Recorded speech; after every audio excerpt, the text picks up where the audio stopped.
be getting quorum a little bit later. Oh, good.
Hey guys.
Hello, everyone.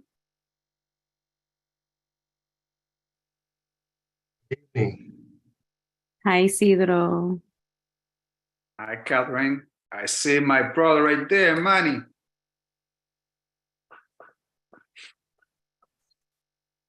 Looking sharp as always. Oh, it's my uniform.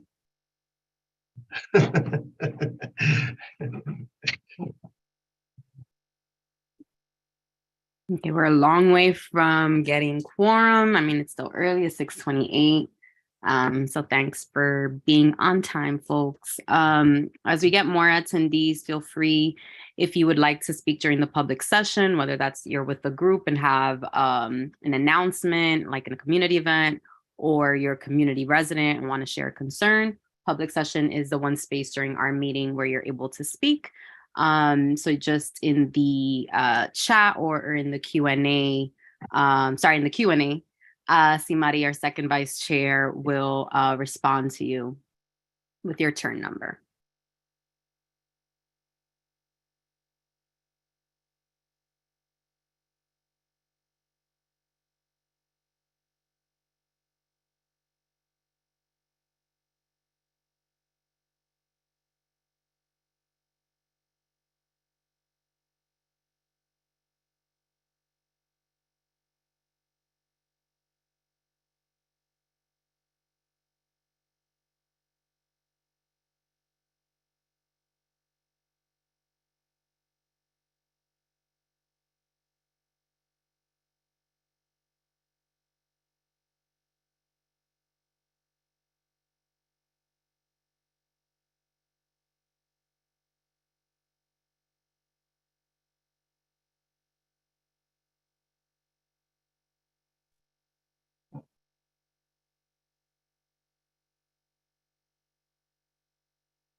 All right, looks like we're getting somewhere. Good evening, everyone. Welcome to our March general meeting. We're still shy, I think a couple people. We'll find out shortly for quorum. But again, for folks who are attending our meeting, whether it's your first time or your 500th time, our public session is the opportunity where community residents are able to speak during our formal general meeting. Our general meeting is usually where we vote on our business from the month. So our committee meetings that are available online in terms of the calendar are where you're able to engage more. So if you're with a community group and have an announcement, or you're a community resident and have a concern, you can sign up for the public session to speak for 2 minutes through the Q&A, and someone will respond shortly.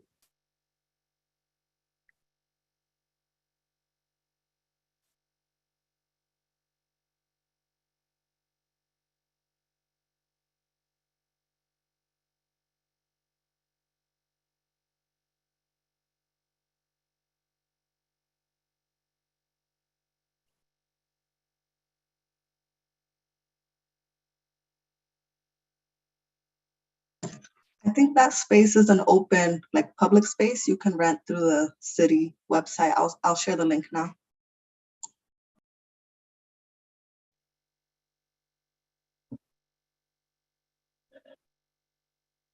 Okay, we still have a couple folks. I did hear that there's some train delay, so folks commuting home.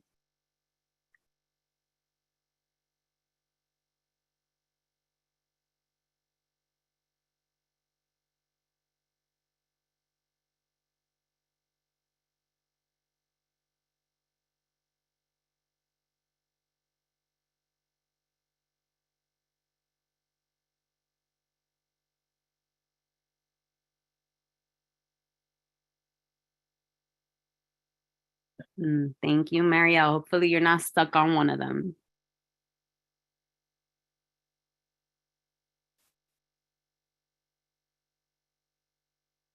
Nope, just waiting for the bus now. Okay, glad to hear.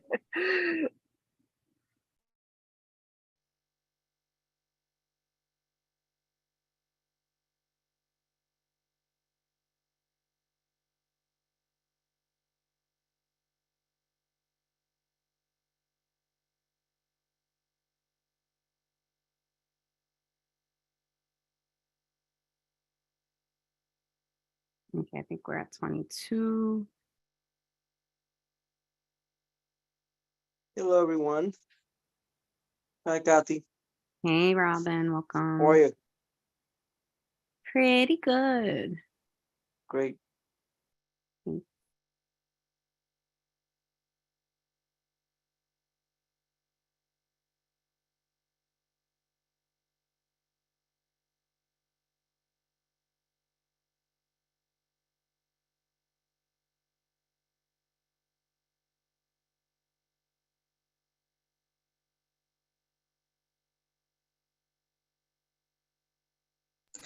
I think we have 24.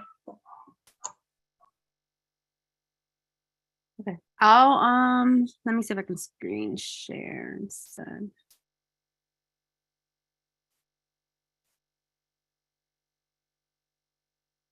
Let me try to screen share. If not, we'll have to circle back to this. All right, everyone. Thank you, Simari, for letting us know we got quorum. Welcome everyone to our March general meeting. I hope everyone's had a great day thus far. I know it's been a bit of a wild month and week. If I can, sorry, I'm looking for my run right now.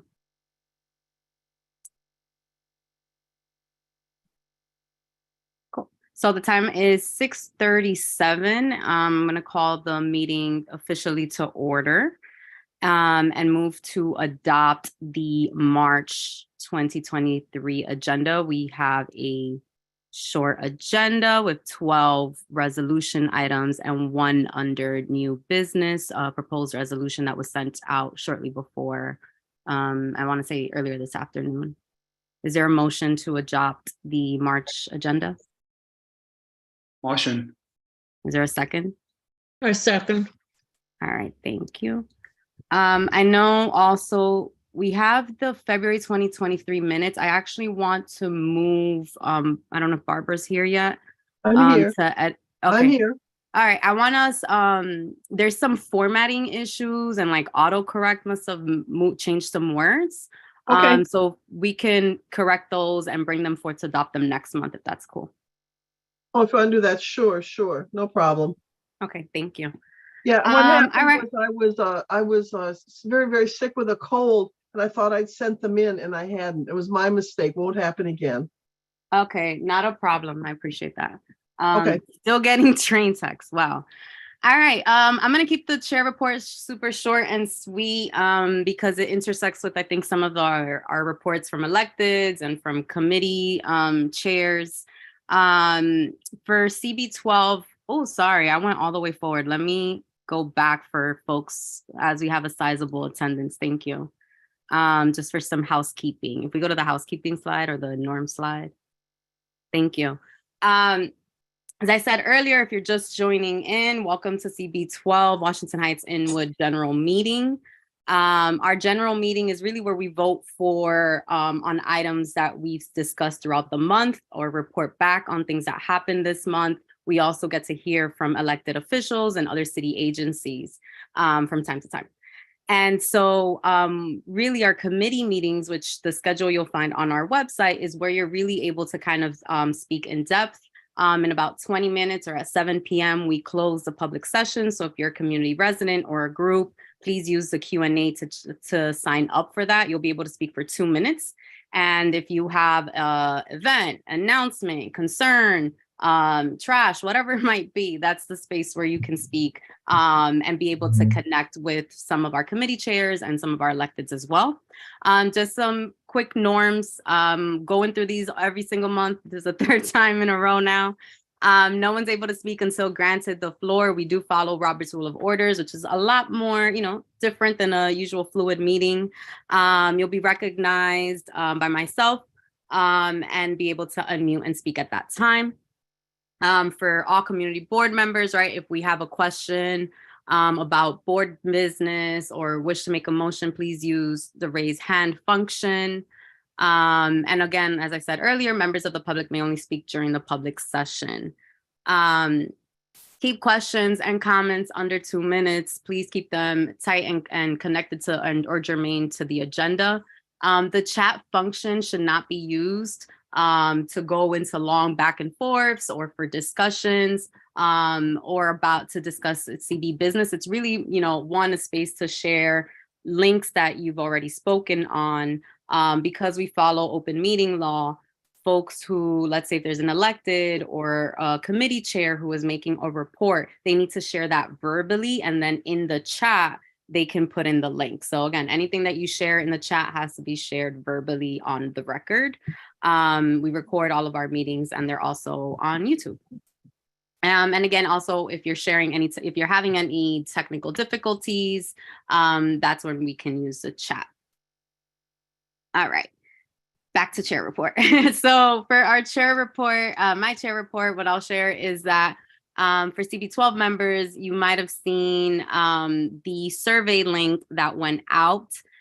We still need more. I'm going to share that to all hosts and panelists in the chat tonight. It should only take you about, less than 5 minutes to complete, probably 2 minutes to complete, as we're exploring hosting hybrid meetings, meaning we're going to be in person and live streamed. So in May and in June, I know hybrid meetings has been something that folks have been talking for. Also, we have lots of new members who have never experienced an in-person meeting or met other folks. And this is also an opportunity for members of the public to attend as well. So if you haven't completed that survey, please send it through. We will, of course, continue to share updates as we have them. Part of that also, I will share, as we've been discussing a hybrid meeting, is the timing of our meeting. So, we've, as everyone has recognized, been really making sure that we're exercising our time limits, making sure folks are on time, that the materials are accessible to keep effective meetings going through. because once we go into hybrid, it's incredibly important that we stick to the time frame that venues have given us. We have been experiencing more conversations with venues as to what times they will allow us to use the space for. So we really want to make sure that we're respectful not only of the public and our members, but also of our venues, so we can continue to host hybrid meetings. And I will leave it at that if there's any questions.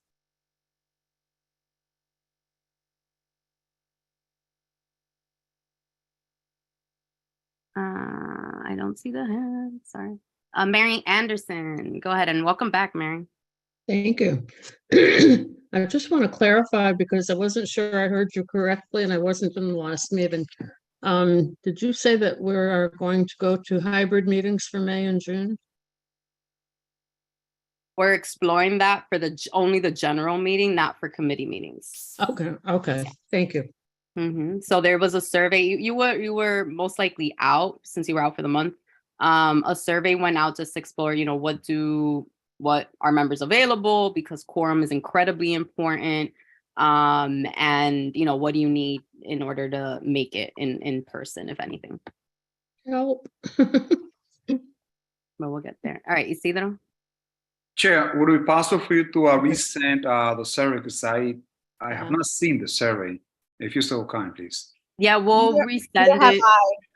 Sorry. Okay, so we'll resend it. It went out in the newsletter and over email through Paola. I'm going to put it in the chat too, so folks have it tonight. So if you get a chance to do it, you can get it that way. But for sure, we'll send it out again. Okay, cool. So I will pass it over to our district manager. Thank you, Madam Chair. Always a pleasure here, report as your district manager. The site visit to the pathway to the Little Red Lighthouse with Parks Department, DOT, Port Authority on March 6th was very successful. Parks Department made safe the pied fence that I was complaining about, that was sharp and with sharp edge, that was dangerous for bicyclists and pedestrians, and it was made safe. The Port Authority identified several columns that belong to the Department of Transportation that are in disrepair and need to be addressed as soon as possible. We will be following up that with the Department of Transportation. DCAS approved our sublease going back to last year, July last year when it expired, and we have extended for 60 months until 2027. And we are working, with FMS and the city and the Board of President's office to make all the appropriate documents to start, paying the lease, et cetera, et cetera. And also Colombia is working with the billing to give us the bills.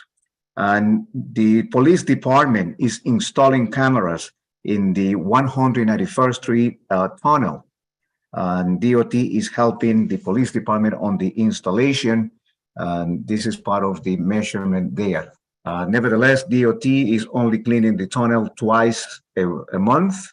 That is not significant or appropriate for the volume of traffic that we have in that tunnel every single day. And we are advocating to increase the cleaning of the tunnel by DOT. And finally, I want to call the attention to all the committee chairs. Please review the calendar. We sent the calendar early today to everyone. You cannot see it that well here, but we sent the calendar to all board members. It's still in draft. As you know, we discussed that some committee will change the day of meeting in April because of the Passover holidays, and one committee is still, discussing when it's gonna change the date for the committee because it falls on the second night of Passover and the meeting is not allowed. So I'm waiting for that committee to make the final calendar. I hope it comes tonight or tomorrow morning because this calendar must go out by Friday this week. Thank you very much. This is the end of my report. Is there any question? Yes, Wayne? I don't have any change for the land use committee, but did you say you sent out the April calendar today? Yes, it's this afternoon. I asked Paola to do it when I left the office. I didn't receive that, but I also did not receive an email that has, I guess, the revision to the agenda that includes a resolution in addition to the licensing committee resolution. So others also may not have received that. So if they could be resent, that would be great. Okay, I'm gonna look into that and resend to everyone now. Is there any other question? I don't see any other question. Thank you very much. God bless you all.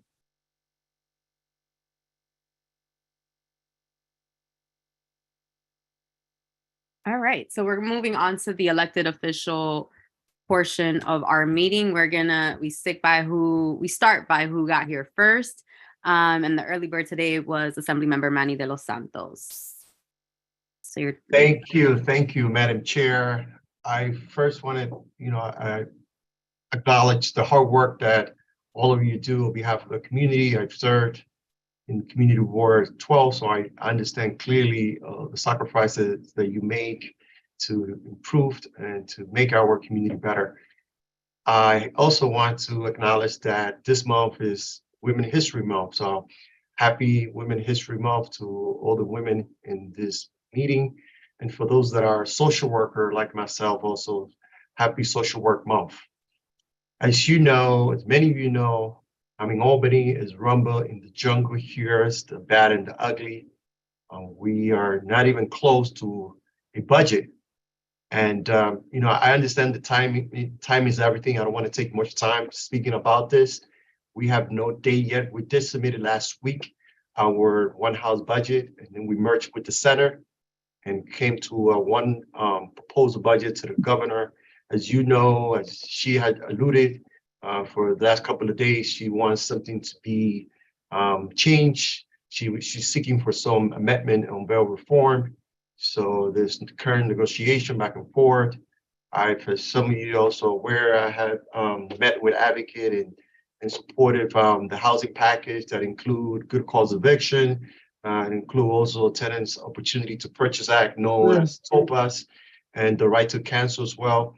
We're pushing to the governor include all these legislation on the budget. We have no guarantee that she will. That also includes a new deal for CUNY, over 3,000 students reside in my district, and that will be very important to make sure that we include the new deal for CUNY. In addition to that, the climate justice package as well. We're pushing towards that, and some of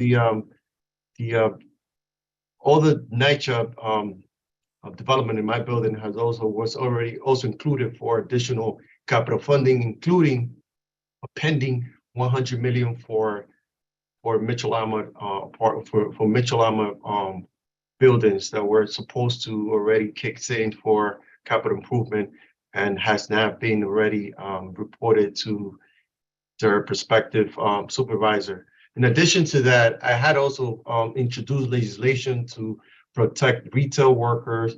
As many of you know, have seen throughout the city and the district, many of the retail worker has been assaulted. So my bill, what it does is it literally level retail workers to be made essential workers, just like we did with MTA workers, with cops, firefighter, et cetera. So retail workers protection, what it does is create the same level of protection that we granted last year to the one I just mentioned. I also have introduced legislation to create a training program to help teachers in NYC care for children suffering from trauma. That also will create Department of Child Trauma to inform care, to organize parenting workshops, assign trauma to care specialists in all New York City schools. Those two bills has been fully introduced. It's gaining a lot of support, particularly the retail workers in the One House chamber. We have seen. You have about 20 seconds, by the way. Quickly, I'm sorry, I know. So quickly, since January to March, we have served over 1,700 constituents. That does not include phone calls. If there's any additional question as it relates to legislation, support, budget, please feel free to reach out to my office. I have Chris, who's my community affair person, and also have Phil, who's my legislative director as well. He's in the on the call. Thank you so much for this opportunity. I look forward to meeting with you soon and to see you in any of the upcoming community events. Oh, not to forget, we have an upcoming mammogram testing. We know how difficult it is for women to get screening for mammogram. So please reach out to Chris or any other in my office to sign up for the mammogram testing. It's happening April 7th. Thank you so much. Okay, thank you, Manny. I don't see any hands from board members, going once, going twice. All right, thank you for joining us. And again, the info is in the chat for members of the public, or any information that our elected chair will be in the chat or Q&A. We're gonna go on to our next guest, not new here, Curtis Young from Jaman, our Public Advocate's Office for Manhattan. Hello, CB12. I don't know if you from my. Oh, time starts now. Okay, perfect. Thank you all. Great evening. Great to see you all this evening. My name is Curtis Young, the Manhattan Borough Advocate in the Office of the New York City Public Advocate, Jumaane Williams. Just wanted to share 2 community events we have coming up. One is Friday, March 31st, the Trans Day of Visibility. All are welcome. I'll put the link in the chat. And the second event is happening April 7th, which is the Ramadan Iftar Dinner. Once again, open to the Muslim community and anyone else who would like to join in celebration of the month of Ramadan. Public Advocate has been busy with hearings as well for the city budget, as well as supporting introing legislation to the Public Safety Committee, which I'll also include in the chat box for you to read on your own time. So thank you all very much. Okay, with plenty of time to spare. All right, thanks for sharing all those events. We'll be sure, and also you can feel free to send the flyer and we can disseminate it through our listserv. All right, who's next then? We have Jodalis. Yes, thank you. Hi, good evening. So as the Assembly member mentioned, the budget is the hot topic in Albany. The Senate majority passed the One House budget resolution. Some of those highlights include increasing the Emergency Rental Assistance Program, ERAP, by $389 million for a total of $639 million, and also supporting the advancements of tenant protections that align with the core principles of good cost eviction. In education, fully funding foundation aid for the first time in our state's history, rejecting SUNY and CUNY tuition hikes, over $765 million for CUNY and over $500 million for SUNY in operational and capital funding, $623 million to expand childcare eligibility, and regarding small businesses, $100 million to create a small business development grants program. As I mentioned, these are highlights. Our office included an extensive summary on the One House budget on our last e-update, so please subscribe to receive these and other updates by sending an email to jackson@nysenate.gov. Senator Jackson became the lead sponsor for One Fair Wage Act, S5567, which provides minimum wage requirements for miscellaneous industry workers, establishes the Restaurants and Restaurant Worker Recovery Loan Program, and creates the Restaurant Worker Recovery Fund, and allocates funds for these programs. In terms of events or upcoming community engagement opportunities, our office is collaborating with Artistic Noise and CEDCO to offer a paid art making opportunity for Washington Heights and Inwood youth, ages 16 to 21, on the topic of gun violence. We did send the flyer to CB12, and we thank you, Faye, for circulating to your networks. And I believe CEDCO might be on the line and can speak further about it in a public session. Thank you so much. Okay, any questions for Jodalis? All right, thank you, Jodalis. Next up, we have Oliver from Councilmember Sean Abreu's office. Yes, thank you, Catherine, and good afternoon, all. I'll get started right away, starting off with the topic on scaffolding. Can you hear me well? Okay, thank you. And so, starting off with scaffolding, Sean has stood alongside Borough President Mark Levine and Majority Leader Keith Powers as they have rolled out a legislative package to get old, rotting, and unnecessary scaffolding down in a more timely manner. We all know how much of an eyesore scaffolding can be sometimes, and so Sean Abreu has been trying to tackle that issue, as well as looking to enact legislation that would create an accelerator program for building compliance that is akin to that of Local Law 97. It would assist building owners looking to navigate the details of the law, avoid fines, and importantly, get facade inspections done quickly and efficiently for the benefit of all New Yorkers. Moving on to the topic on e-bikes. We all know e-bikes are ubiquitous in New York City, but malfunctioning lithium batteries have caused explosions, fires, and preventable deaths. Recently, there was a 5-alarm fire in the Bronx because of a faulty e-bike battery explosion. And so Sean is proud to have co-sponsored legislation that recently passed the council, which makes it illegal for stores to sell uncertified lithium-ion batteries. If anyone is concerned about any e-bike shops that are improperly or improperly storing their lithium batteries, you can reach out to us and we'll send it out to the Bureau of Fire Prevention. 10 seconds. Oliver. 10 seconds? Okay. All right. So last but not least, the Right to Counsel rally. After rallying to fund public defenders and civic legal services last week, Sean led a rally yesterday to defend and uphold Right to Counsel. He was joined by Mark Levine, the borough president as well from the Bronx, the comptroller, and several other council members to alarm the state of Right to Counsel and attend a hearing to implore the administration. Okay. Thank you all. Appreciate it. Thanks, Oliver. You have a hand from OC. Thank you. In terms of the Local Law 97 workshop, what about addressing Local Law 84, which is the benchmarking required every year, requiring the buildings to submit every year? Is this going to be addressed? Do you have anything in the making about that? Because that's really important. I mean, you bring up a good point. I'm not too familiar with Local Law 84, but I can certainly relay it to our legislative director, and so they can discuss that. So I just want to give me a second and I will say about it like really quickly. Local Law 84 is required because the benchmarking is required for every building. I think it's now over 25,000 square feet. So this is the submission that will determine what grade you're going to get. And according to the grade, this is what you need to implement a Local Law 97. This is really, you know, how much you will need to address on Local Law 97. It's crucial. It's really, really important. Yes, thank you. Okay, great. Oh, excellent. Yes, Angel. Thank you, please. And welcome. All right, we're going to move on. Thanks, Oliver, to our next rep, who's going to be switching hats right now. Debbie, on behalf of Congressmember Adriano Espaillat's office.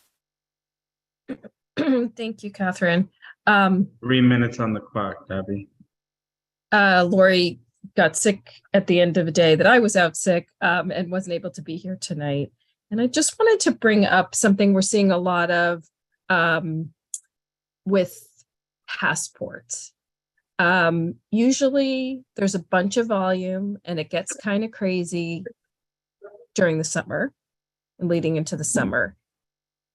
We've kind of seen that happen now, which leads me to believe that the summer season will be equally or worse, you know, in terms of volumes. So even if you paid for expedited service, it can still take up to 7 weeks, and that doesn't count sort of part of the travels of your book. So I just want to remind people that check when it's expiring. There's places like including a common travel destination like France that wants you to have 3 months on your book when you get back. I mean, from the time you're departing France. So you might have a perfectly good passport and a live passport, but run into something based on your travel plans. We can help in most situations, but it's just best to like give yourself a good amount of time. So I don't have a lot at my fingertips in terms of the upcoming events. We're starting the season with our Cafecitos, Coffee with the Congressman on the weekends. You can always go to espaillat.house.gov. Again, espaillat.house.gov, both to sign up for receiving emails about things that are going on in Washington and in the district, as well as select help with a federal agency and get help with whatever the matter with a federal agency, Social Security, IRS, Department of State for passports. Thanks. We hope to see you in better health next month. Thank you, Debbie. I don't see any hands for Debbie. Oh, okay. Thank you, Benny. The name threw me off. I'm gonna go to, if you're ready to speak, can have you speak, or let me see. Or Porfirio, if you're ready and settled. I am ready. Thank you so much, Chair Diaz. Wanted to thank everyone who attended our March 22nd event at the Roosevelt House at Hunter College in celebration of Women's History Month, honoring trailblazing heroines in health and wellness. It was really an exciting opportunity to learn of the contributions honorees made during the pandemic. Oliver has already reported from Sean Abreo's office on Mark Levine joining Councilmember Sean Abreu and Councilmember Eric Bacha on introducing Shed the Shed. However, I will post the report's recommendations in the chat as well. Our community board applications process has been very well received. So we have decided to extend our deadline. So if you are up for reappointment, if you want to have your voice heard, if you are interested in your neighborhood, if you want to make a difference in civic government, please apply on our website. The new deadline is this Friday at 5 p.m. sharp. And speak of our website has a fresh, clean look. It's easy to navigate and has a special feature where you can go to the heading and hit resources and then click events, where you not only can see our upcoming events, but you can also post your community events. I urge you all to sign up for our newsletter so that you can stay connected to the list of priorities and initiatives Borough President Mark Levine is implementing in Manhattan. Thank you so much. Great time. Thank you. Okay, I think that covers us. Yes, that covers us for our electeds. Thank you so much for sharing. And again, if you haven't reapplied, interested in applying, Friday, 5 o'clock, they don't play on the dot, Eastern time. So we're gonna go on to our public session. Again, it's 2 minutes. I'm gonna pass it off to C. Marie for calling the orders. Thank you, Kathy. So we have first up to speak Miss Sally De Jesus from Poetry Speaks for Us. I'm going to allow you to speak now. Sally, if you can try to unmute. Hello, good evening, everyone. Perfect. Thank you so much for all of what you do for the community. I'm a writer, poet, teacher, activist. I've been collaborating with Jennifer Wilson, owner of Sisters Uptown Bookstore, for about 6 years, hosting, writing, and spoken word for youth from a shelter I worked at with women and children since 2005, really. But I've moved to the area from the Bronx about 7 years ago, and we've been successfully getting funded to offer youth and adults poetry writing, spoken word as a sort of a public speaking, growing your public speaking muscle vehicle, particularly for youth at this moment. So we've been funded by the Department of Cultural Affairs and poetsandwriters.org again for the 5th year. And I'm excited about it. The next one is April 14th, 4 to 6. It is free for youth and elders in the community, and other very talented poets and writers are coming around to sort of offer a mentorship, just casually supporting youth finding a way to say how they feel on a mic. It's not school, although I've worked in schools and have had school groups come to me via Sisters Uptown Bookstore, but this is a free after school program at Sisters. And the next program I have that's for all ages is April 14th, 4 to 6. I have an amazing piano player who accompanies singers who come through. And then the one for youth, where adults and families are also welcome, is the 3rd Monday. So it would be 14th, 15th, it's the 17th, I believe, at Sisters. So I would love to share that information with you. I think if you look at my website and see the videos and everything we're doing, you would really get a good sense of how exciting it is and how invigorating and healing, and how the community is all getting to know each other so much better via the poems we write and share at the mic. And kids are getting more brave to do that. Thank you. Sally. That's time. Thank you. Thank you, Sally. I really encourage you to share a flyer, more information with the CB12 general email. Okay, I'll do that. Thank you. Thank you so much. Have a great night. Or stay on, you're more than welcome. I think up next we have Mike Fiddleson from the United Palace. Mike, I'm just going to allow you to speak if you can unmute. You can hear me all right? Perfect. Thank you.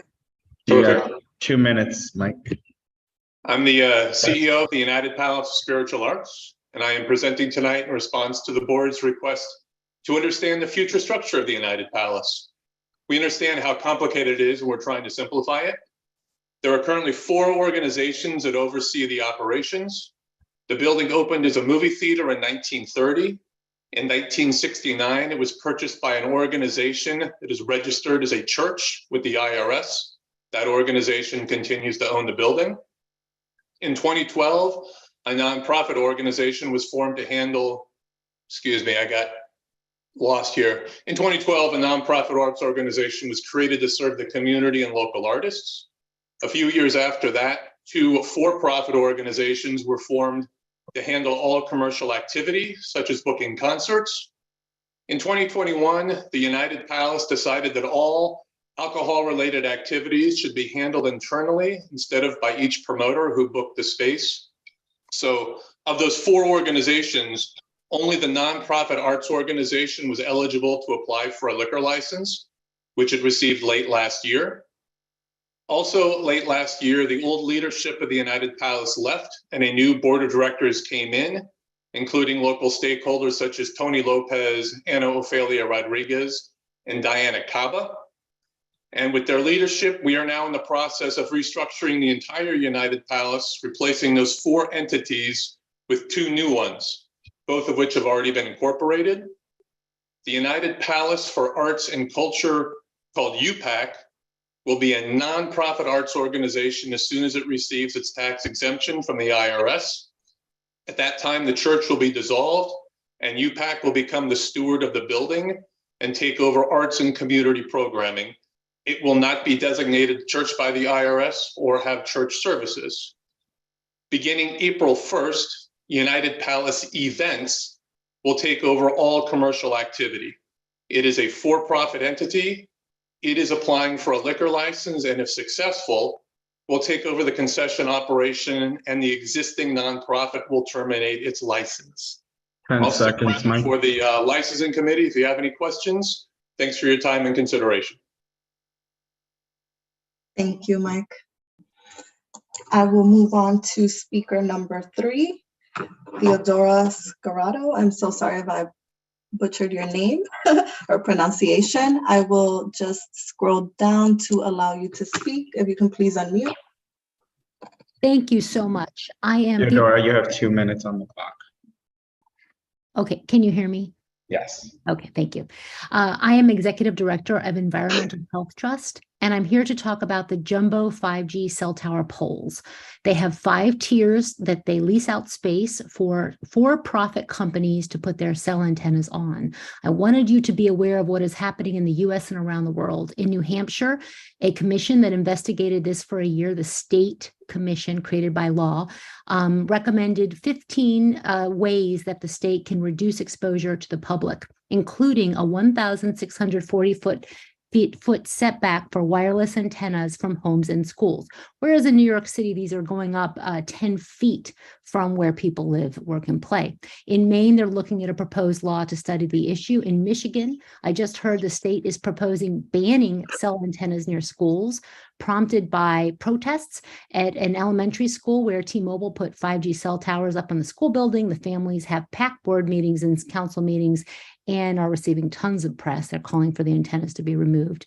The Los Angeles School District developed a cautionary level for this radiation, 10,000 times lower than what the US government allows because, and I quote, it is believed a more conservative level is necessary to protect children who represent a potentially vulnerable and sensitive population.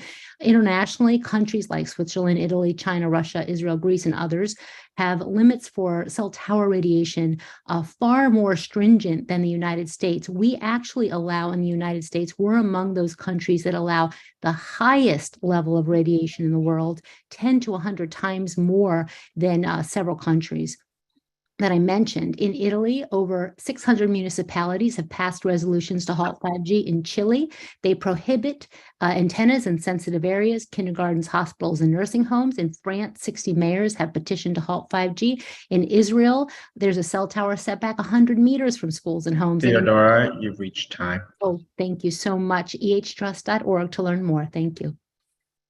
Thank you, Theodora. Definitely welcome to drop the link in the chat for others to view at this time. And I will call on our final public speaker, number 4, Ms. Odette Wilkins. Oh, sorry, that was me. I switched the slide. Sorry. Odette, I'm just going to allow you to speak. If you can please unmute. Thank you so much. Hi, Odette. You have your 2 minutes starting now. Thank you. I've spoken a few times here, and this is my home stomping ground. I grew up in Washington Heights. I grew up on Fort George Avenue, and I went to school at Fort Washington Avenue at Mother Cabrini. I am also President and General Counsel of Wired Broadband, particularly focusing on safe technology for the public, particularly in New York City. Now, I don't know if you realize this, but I've just looked at the OTI data set, and although you were scheduled to have only a few towers put in, you are now scheduled to have 17 cell towers put in onto the streets. And you are an equity district, which means that they want to put in 73 poles for this particular trench. Now, this trench is for 2,000 cell towers. When it gets up to 4,000, 7,500, I'm not sure how many more cell towers they're planning for your area. I've been working with a lot of the community boards, and we've been presenting to community boards. I would love the opportunity to present to this community board along with Theodora Scorado in order to give you a full picture of just how bad this this scenario is. And yeah, we would be very willing to do that. I know the common refrain is 5G safe?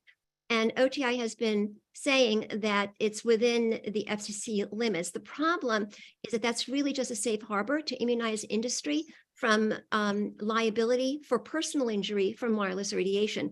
Those have essentially been discredited by a federal appellate court when they said that the FCC limits needed to be sent back because the FCC failed to review 11,000 pages of scientific studies showing harm below those limits. So we are facing a really pivotal situation. And there was also a police officer in Astoria who has suffered tremendous harm. He has suffered severely because of an antenna that was put outside of his house. Oh, that we have reached time. Thank you. Thank you. Thank you, Odette. I'll pass it back to Kathy. All right, perfect. Thank you. All right, so we're going to move on from public session onto our resolutions. As I mentioned today, we have licensing and one that is new business. In the chat, I did put and can recirculate. It was sent out at 5:30, the updated agenda. I'll just put the link again where you can access the agenda if you don't have it handy. So on to Isidro. Thank you so much, Chair. So for the licensing committee, we would like to remind our stakeholders and committee members to please share the fact that we're going to meet on Thursday, the 13th, not on Wednesday as it used to, in order to celebrate our brethren's holidays, the Jewish holidays. On that note, Madam Chair, committee members and residents requested that the community board, either chair and or the district manager, to contact the 34th precinct because they have not been coming to our meeting for the last couple of meetings. As you know, they bring us a wealth of information about different businesses and how they are operating. So it is crucial that they come to our committee meetings. We have had the presence of 33rd precinct consistently, so we only need 34th. Also, Madam Chair, for committee members and residents to know that we are requesting now for the board to submit to the committee a copy of the health inspection code in order for us to do a fair assessment of our application. Based on our meeting last Wednesday, a couple of Wednesdays ago, all the stipulations that were required to be submitted to the board office have been submitted. Thank you so much to Chanel for sending us the notes that they have been submitted. And also, we had about 12 licenses, and 2 of those, as you see, the minutes have been withdrawn. One applicant, we had to object to it because they were not present, and that's agenda item number 4. Of interest on the new agenda, particularly going to pay attention to the application submitted by the United Palace. As noted in the minutes, and also Mike stated specifically who is going to be handling the alcohol license is a United Palace event. That will be a for-profit institution that will manage the license. We requested Mike a couple of stipulations that will put them in place. We feel that the schedule that they submitted is fair for the community compared to others that have been submitted really late. With the understanding that United Palace is really a key stakeholder in the community, how they're going to bring us the Tonys on June 11th is going to spark the neighborhood, and the committee voted in favor of this resolution, and we also hope that it gets approved. So on that note, Madam Chair, I'm going to open the floor for questions, and I have to shout out a big shout out to Simari for providing the minutes, and for committee members also to feel free to chime in case I miss anything. So on that note, I'll open up the floor for questions. I see Faye. Faye, you have your hand up. You have 2 minutes, Faye. Can you hear me? Yes, we can hear you now. Yes. Hi. Yes. Good evening, everyone. Thank you, Celia, for your report. So what I wanted to ask, I found that it'll be concerning that 34 has been attending the public safety, like in February, I noticed. But so when was the last time that they attended to the licensing committee, to your committee? They have missed the last couple of sessions. So we're talking about 2 months ago that they attended, or 3 months ago. And have you tried to contact them or address that? We allowed the office to reach out, but if need be, I can reach out to them. It's up to the chair and the Venice to let me know what will be the best venue. Yeah, 1 second. All right. Yeah. Any other hands up? The board should address that, yes. Thank you. Madam Chair, I see no other questions, so. You do have another hand. You have a hand up from OC. Yeah. Oh, so you have 2 Thank minutes. you. Isidro, could you elaborate on the temporary on-premise liquor license? What's the duration of how long can they use a temporary license? So temporary licenses are a quicker process for small businesses or for restaurants to get the license. It's more expeditious. They have to get a renewal from the SLA every single month. And from what I gather, it lasts about, I think, 3 to 6 months, depending on how long this place has been open. So they'll have to come back to the community board for the permanent one. So a lot of the business are using the temporary because it's much faster to get. So they have to be renewed on a monthly basis by the SLA, not the community board. Is there a limitation of how many times they can come back to ask for temporary approval? No, because they only come once, because once that expired, the 3 or 6 months, they got to come back for I believe, for the permanent. If I'm not mistaken, that'll be the process.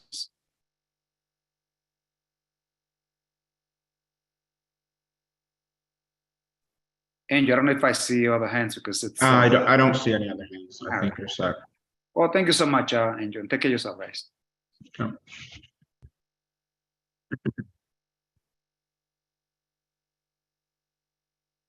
Oh, all right. Sorry. That was me and Jimmy. All right. So we have, yeah, Barbara?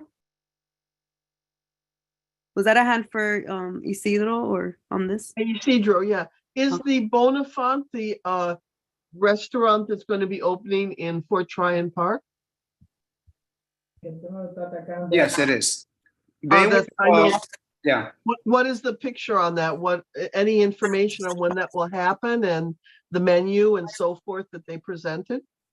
Yeah, so they present a copy of the menu, and they were in place. They manage a place in the neighborhood, so they're taking over the Fort Tryon Park restaurant. We had questions that and answers that we received on the minutes.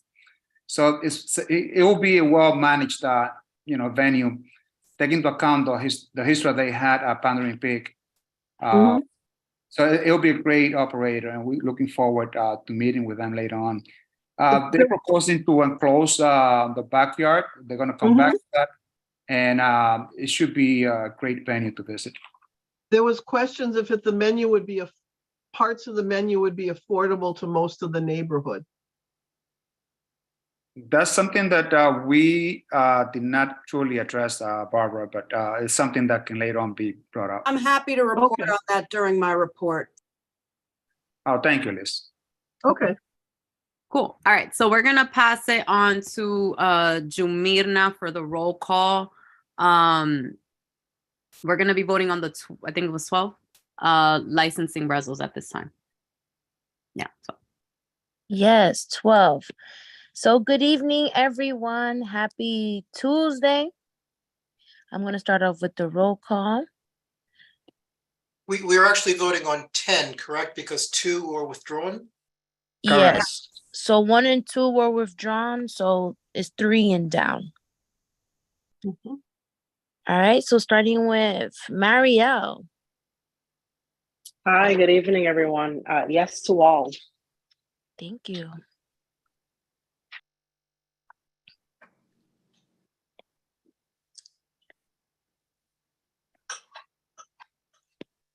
Okay. Richard. Yes to all. Thank you. Mary Anderson. Yes to all. Thank you. Jay Baez.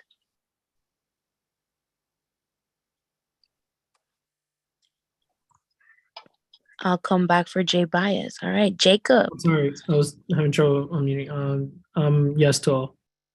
Okay, sweet. Thank you. Jacob. Yes to all. Wayne. Yes to all. Thank you. Daniel Bonilla. Yes to all. What happened to me? I'll be right back to you, James. All right, James, talk to me. Okay, I vote no on 5, 6, and 7, and I vote yes on the rest. Thank you. Got it. So no, 5, 6, and 7.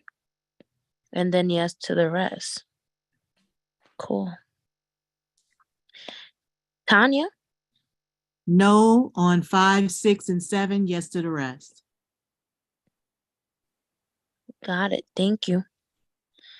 James Bosley? Yes to all. Thank you. Eliezer?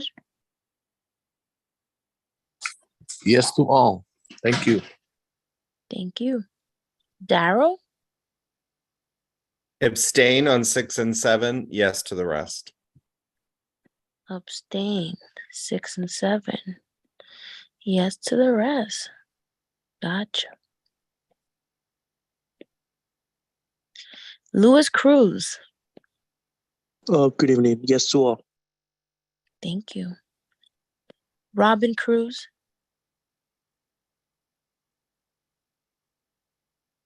Robin Cruz? All right, we come back to Robin. Madam Chair. Yes to all. Thank you. Mansita. Hey, yes to all. Thank you. Of course, thank you. Domingo?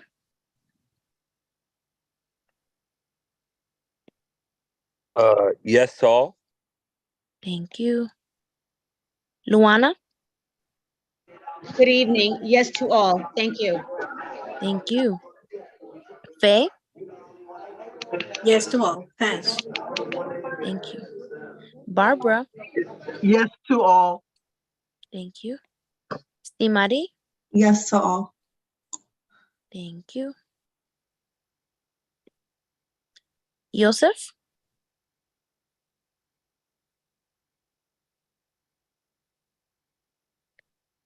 Joseph? All right, we'll come back. Aussie? No to 5, 6, and 7. Yes to the rest. Got you. Thank you. Michelle? Hi. I am voting no to 5, 6, and 7, and yes to the rest. Thank you, Jamuna. Of course, thank you. Francisco?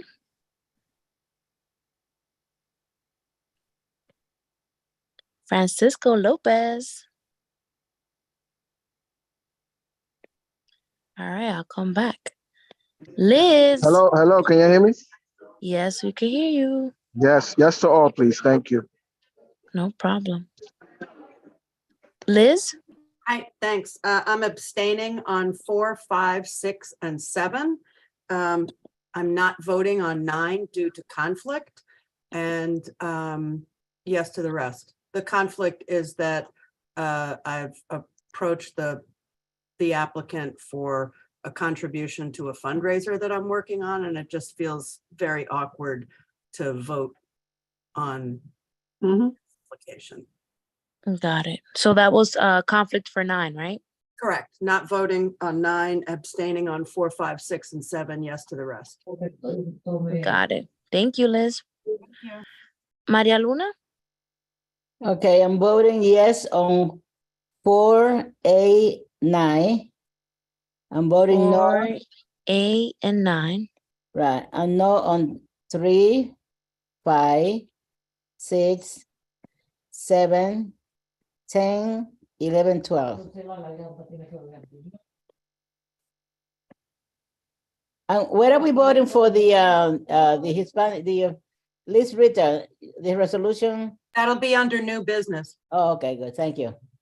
Yeah. All right, Maria Luna, just so I can get it correct, your no's were 3, 5, 6, 7, 10, 11, and 12. Correct. And then your yays were 9, 4, 8. 8, and 4, 8, 9. Okay, got it. 4, 8, and 9. Thank you. Thank you. Emily Marte? Hi. No on 5, 6, and 7. Yes to the rest. Got it. Thank you. Jumirna, I want to change my vote whenever you get a chance. All right, I'll come back to you at the end. Isidro Medina? Can vote on agenda item number 7 because of conflict. Yes to the rest. Okay, thank you. What's your conflict? Thank you, Aussie. Conflict is that this is part of the bid, and I'm the executive director for the bid, so therefore it's a conflict. Thank you, Aussie. Thank you. Deborah? Yes to all. Thank you. I'm sorry, did you call my name? You call Robin? Robin. Cruz. Yes, I did, Robin. But give me a Okay. second. I'll come back to you. Okay, thanks. Mhm.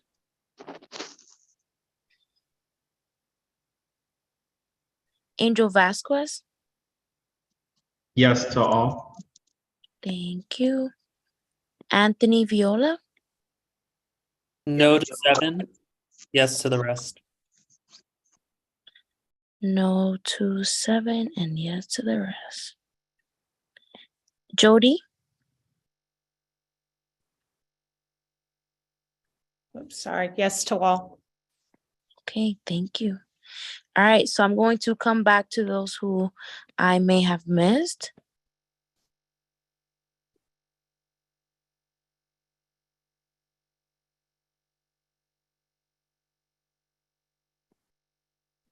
Jumil, I think you Hey, missed. Joel. Hey, how are you? Okay, I'm ready for you, Joel. I missed you. Yeah, yes to all. Okay, cool. Thank you. I myself, I'm voting yes to all. And I am back to Robin. Yes to all. Thank you. Did I miss anyone? You're coming back to me. That's Yeah. it. Okay, go ahead. I'm gonna abstain on 9 and 6. Okay. Let me write that. Eliezer Bueno.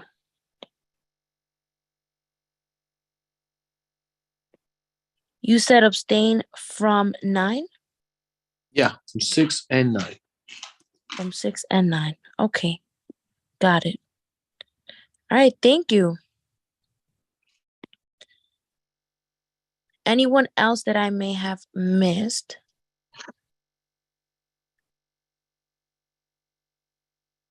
Yeah, it's only licensing, Aisha. I saw your question in the chat. Okay, thank you, Jumi. Again, I forgot who mentioned it, but the proposed resol is under new business. All right, we're gonna go on to our committee reports, starting in this order as you see. So, Wayne Benjamin, if you're ready. And just a reminder, each committee chair has 3 minutes for presentation. Thanks, Angel. First of all, I would like to thank the new Land Use Committee member, Anthony Viola, for stepping up and taking responsibility for drafting the minutes. It's great to have the backup and support. As the board members know, at the end of January, at his State of the Borough address, Borough President Mark Levine released a housing opportunities plan that looks at publicly and privately owned sites throughout the borough of Manhattan that have the potential to serve as sites for residential development. So the Land Use Committee has started to look at those sites in Washington Heights and Inwood to see, what we think of them. The idea is we will pass a resolution that comments on the appropriateness of those sites. We're also looking at identifying sites that are not included in the report and generate a list of them for potential consideration by the borough president's office. Additionally, the report references certain areas for rezoning, and reading through the report, we can see that the borough president's office has indeed read a number of our resolutions, because the area that is cited for rezoning and the type of rezoning that is cited reconciles with some of our discussions from last year. We're going to have multiple discussions on this. And as I pointed out at the executive committee meeting, this is not just something for the land use committee to consider, particularly the effort of looking at sites that are not in the report, whether they are, vacant land or, one story or vacant buildings. I would encourage my fellow board members, as they walk around, areas that they frequent, to make a note of, buildings or sites that the question is, well, can this site be put to a better use? Forward that, to me, or forward it to Ebenezer or sent to me, so that we can have a consolidated list to share with the borough president.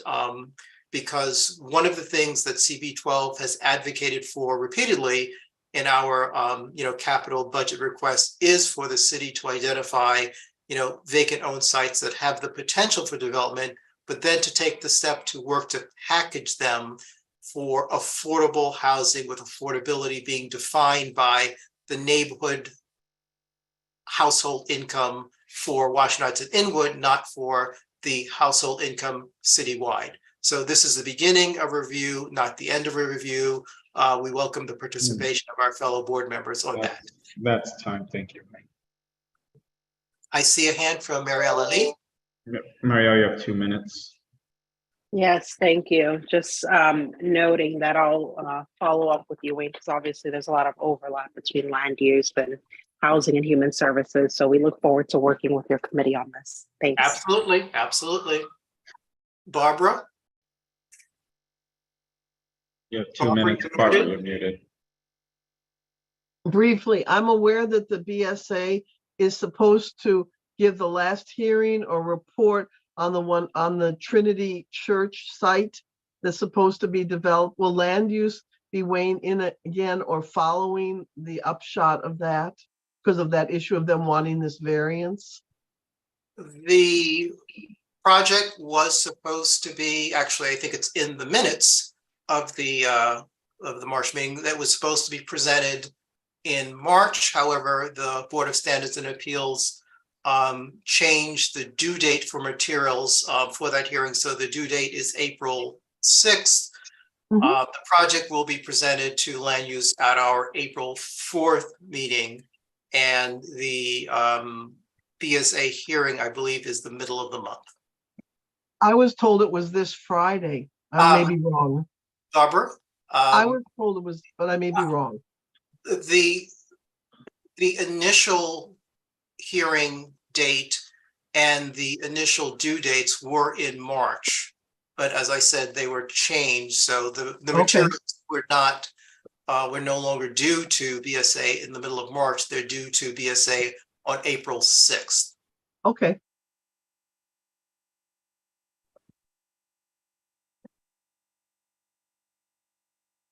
I see no other hands, so back to you. All right, thanks, Wayne.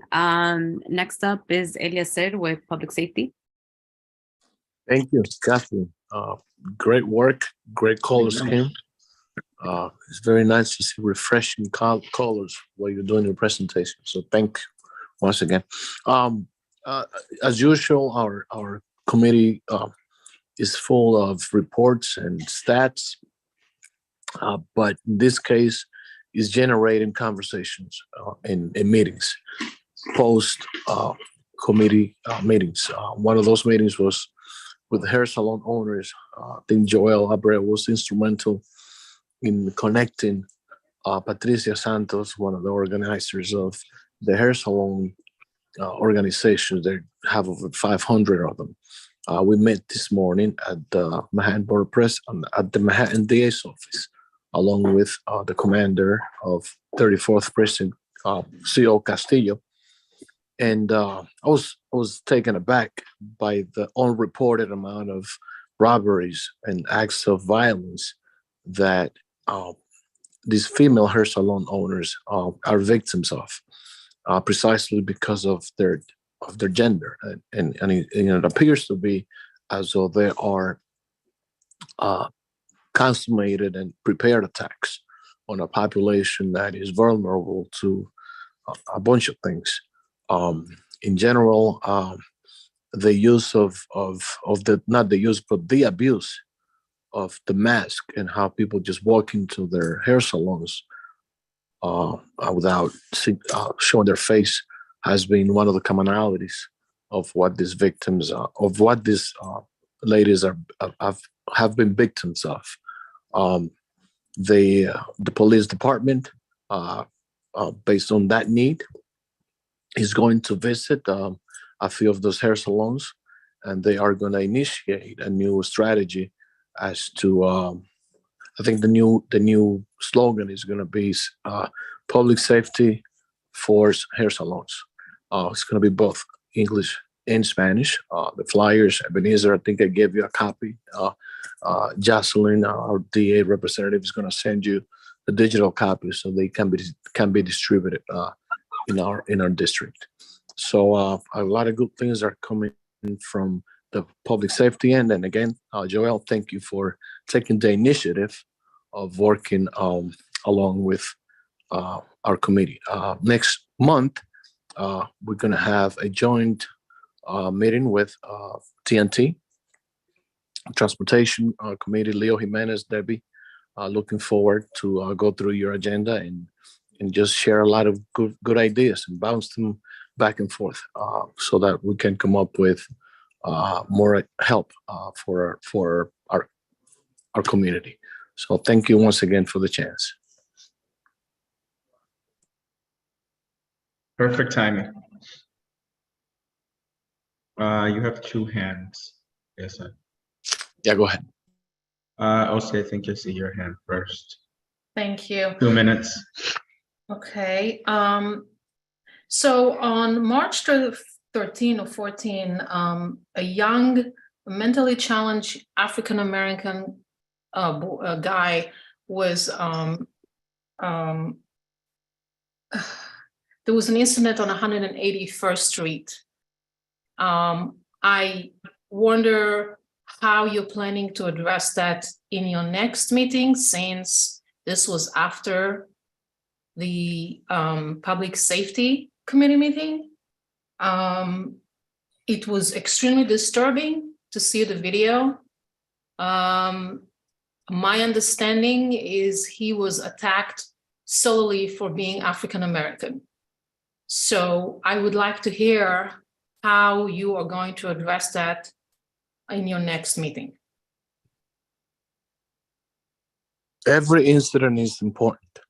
The incidents in the train stations that also had the racial connotation, and the same with this incident, will be dealt with, and it'll be considered as soon as we get the correct report as to what actions have the 34th precinct taken in that regard.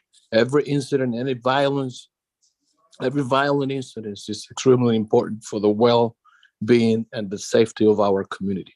So it'll be treated the same, with respect and gathering all the facts before it's presented in front of the committee.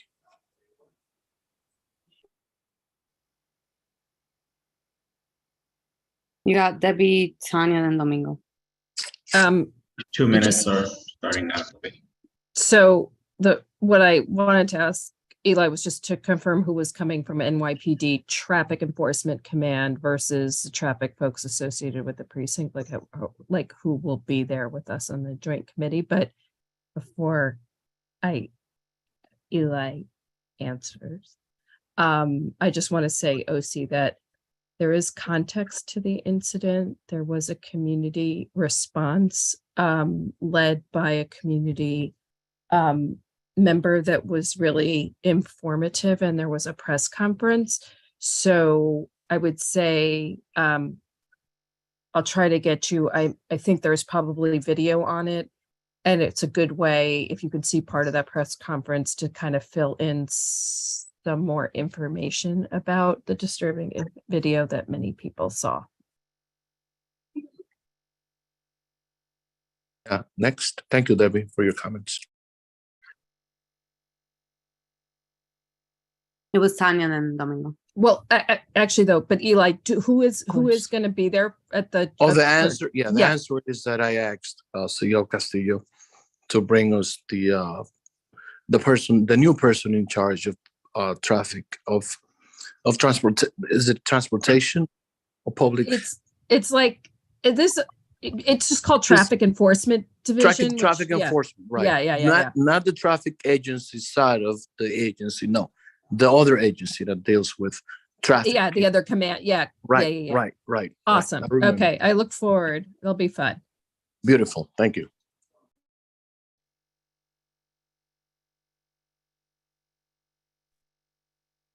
Tanya. Yes. So 2 minutes.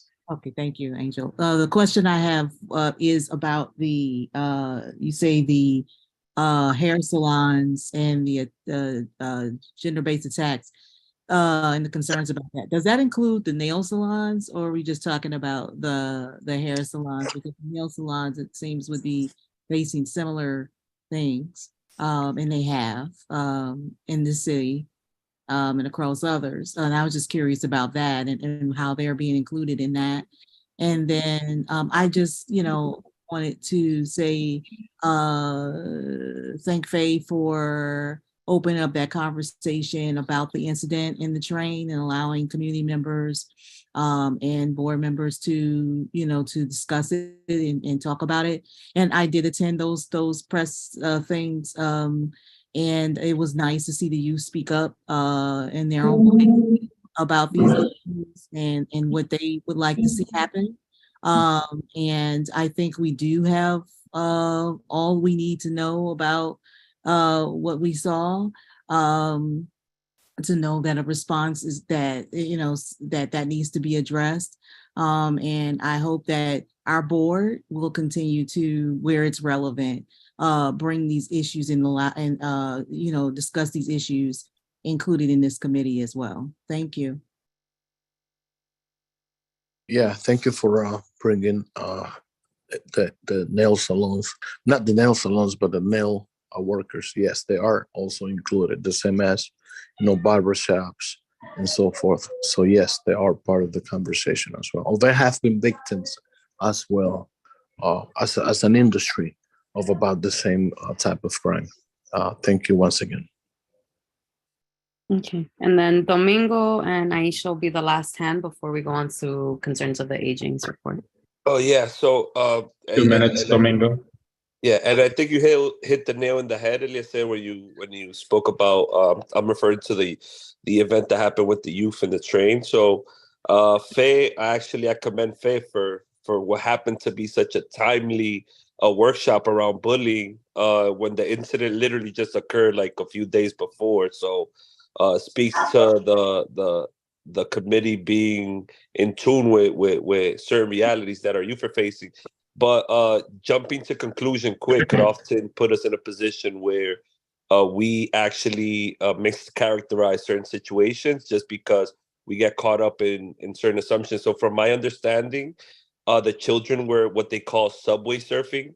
So they were going to the last stop on the A. The children are actually from Queens. They were going from the last stop to the A and going all the way up.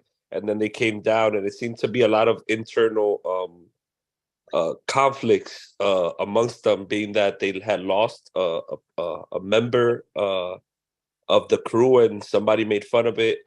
But just to say, where we jump to conclusions quick without knowing the facts, sometimes we could put ourselves in a very uncomfortable situation. And I actually appreciate the fact that you said, let's see how things unravel and see what needs to be addressed before jumping ship and assuming what needs to be addressed. So thank you for that. Okay, Aisha. 2 minutes, Hi. Aisha. So thank you. So to begin with, I wanted to, for the record, Debbie referenced the activist that organized the press conference.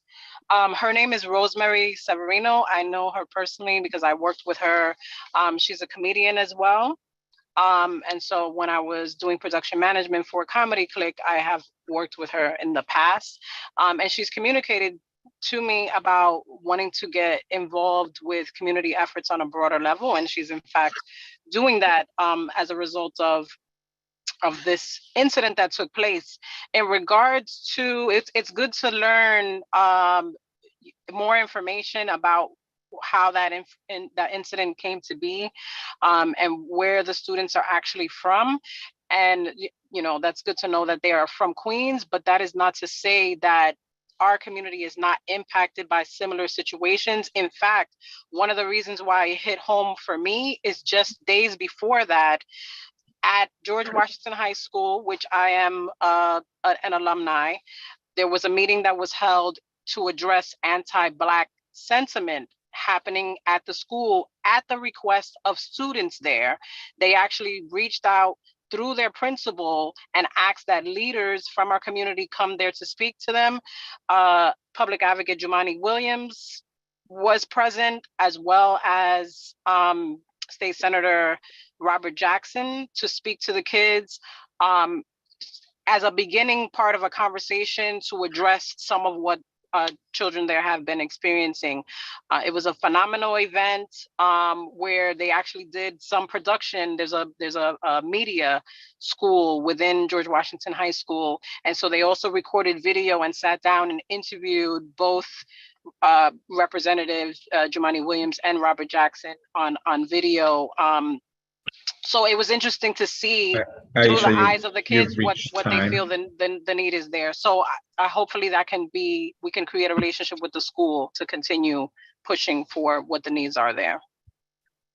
All right, thank you, Aisha, and everyone. So we're gonna go on to concerns of the aging. So Mary. Mary, you have Yes. 3 minutes. Okay. Not going to take that long, really. I invite everyone to read the minutes from the last meeting. I was not present at that meeting, but there seemed to be, the agenda was for members and guests to share ideas and thoughts and issues that they were concerned about and discuss those things. So that is in the minutes. Our next meeting is going to be on Tuesday, April 4th, because a change in the day of our meeting because of Passover. So it'll be at the same time at 10:30 a.m. And our presenter will be Iman Ramawi. She had been working with Accessoride. She is now the new executive director of the Harlem Independent Living Center. So she's going to talk about her new job, as well as fill us in on Accessoride and what is going on with that program, and address some of the issues that people who use Accessoride complain about, and also review, how people can access Accessoride. And just a highlight in May, our May 4th meeting, our speaker is going to be presenting about Omni. So, that's the new MetroCard version of transportation and how you apply for that and, what the ins and outs are of that. So just, for the future, that people can log into our meeting if they want to hear more about that. That's all I have. Thank you.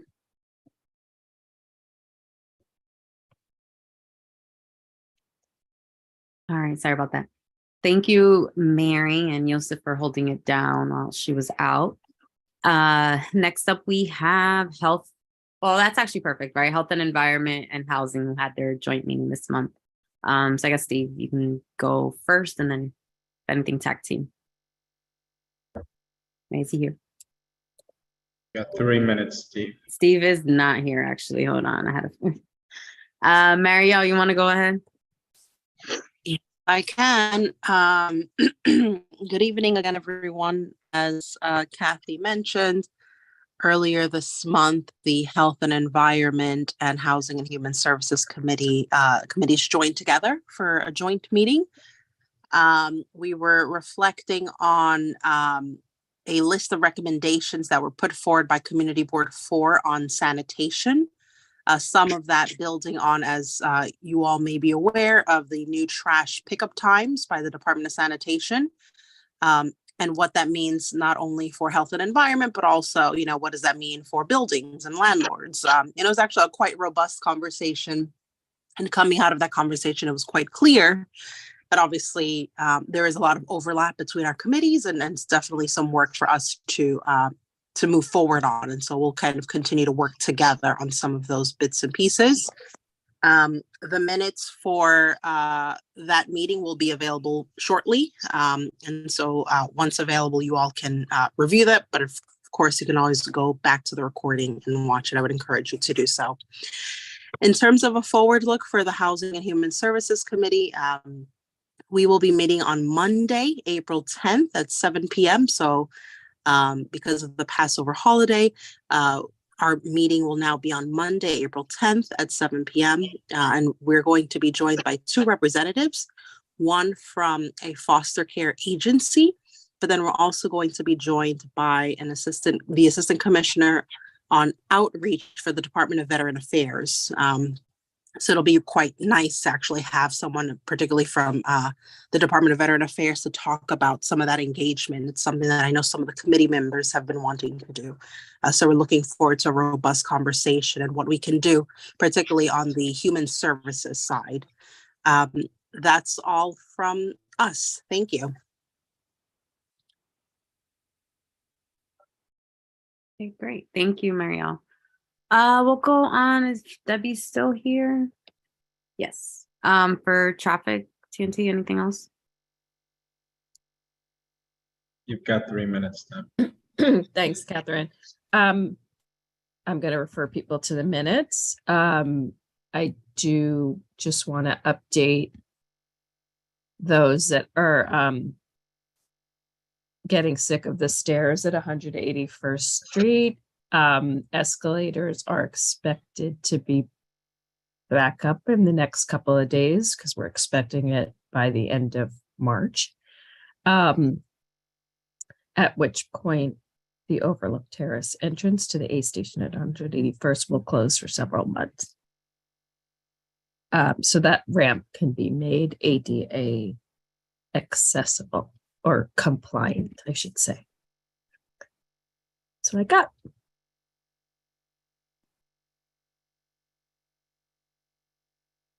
Sorry about that. Yes. All right, cool. Joel? All right, guys, I'll be brief. You have a hand somewhere, Joel. I see a hand from Richard. You got 2 minutes, Richard. I will be very brief. It's something that I've mentioned one-on-one to Debbie about the 181st Street construction. I do want it on the record.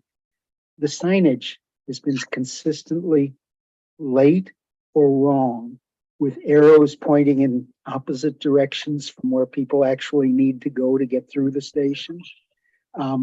It looks to me like possibly the signs that were meant for the northbound platform are posted on the southbound platform and the reverse. But it's a truly bizarre and incompetent situation that should be on the record and called to MTA's attention.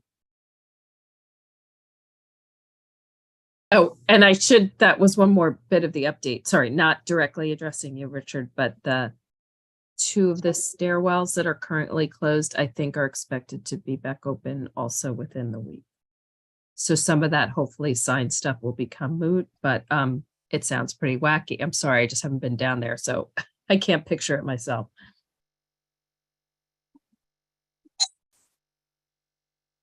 Okay, Joel, are you here? Yeah, I'm here. All right, Joel, you've got 3 minutes. Thank you, Angel. Thank you, Madam Chair. I'll be brief. I'll refer the majority to the minutes, but we had a great presentation by a sales consultant from State Farm. She oversees about 40 owners. It was about a program to become an investor or owner of a State Farm brick and mortar location. It's a 17-week paid internship to learn about the products and their process. They're looking for highly motivated entrepreneurs. They pay for the 17-week training, and after that, you're on your own. They're looking for, like I said, great entrepreneurs. It's a great program. Her name is Zanetta Harris Glover. It was a great presentation. And I just refer to the minutes. In the minutes, it's her email. And if anybody's interested, please reach out to her and pass this great opportunity along. But everything else, it's on the minutes. Oh, I do want to mention on April 4th, we will be having New York City Small Business Services, the Washington Heights bid, and the Community League of the Heights presents on the new bid, the existing bid, and what are our bids. So please join us April 4th at 7 o'clock.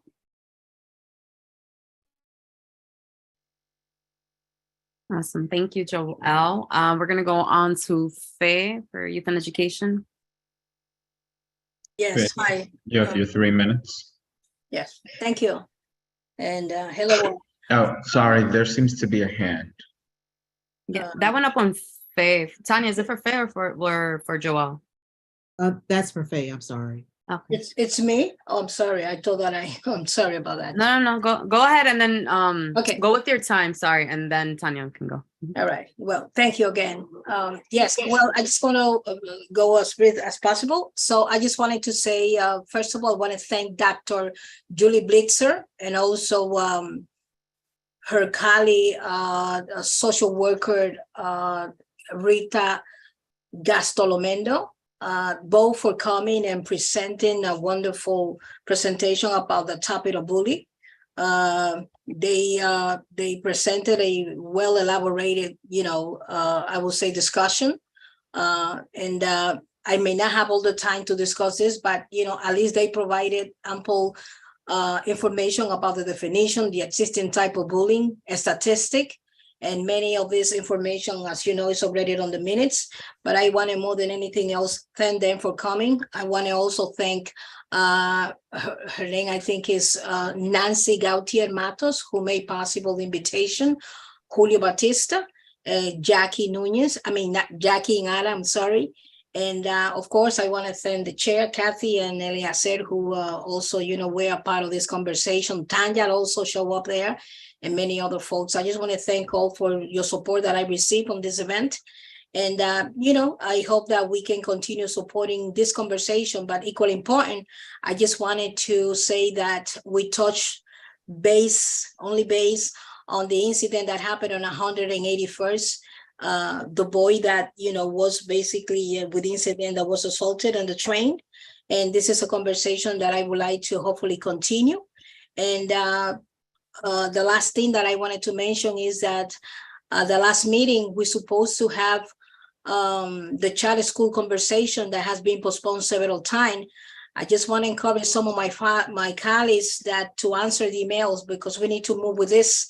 And I'm proposing publicly here that we should have this in May 6th. So I want to thank you all and just whatever information, please, I highly encourage you to read the minutes. Thank you. Go ahead, Tanya. Okay. Yeah.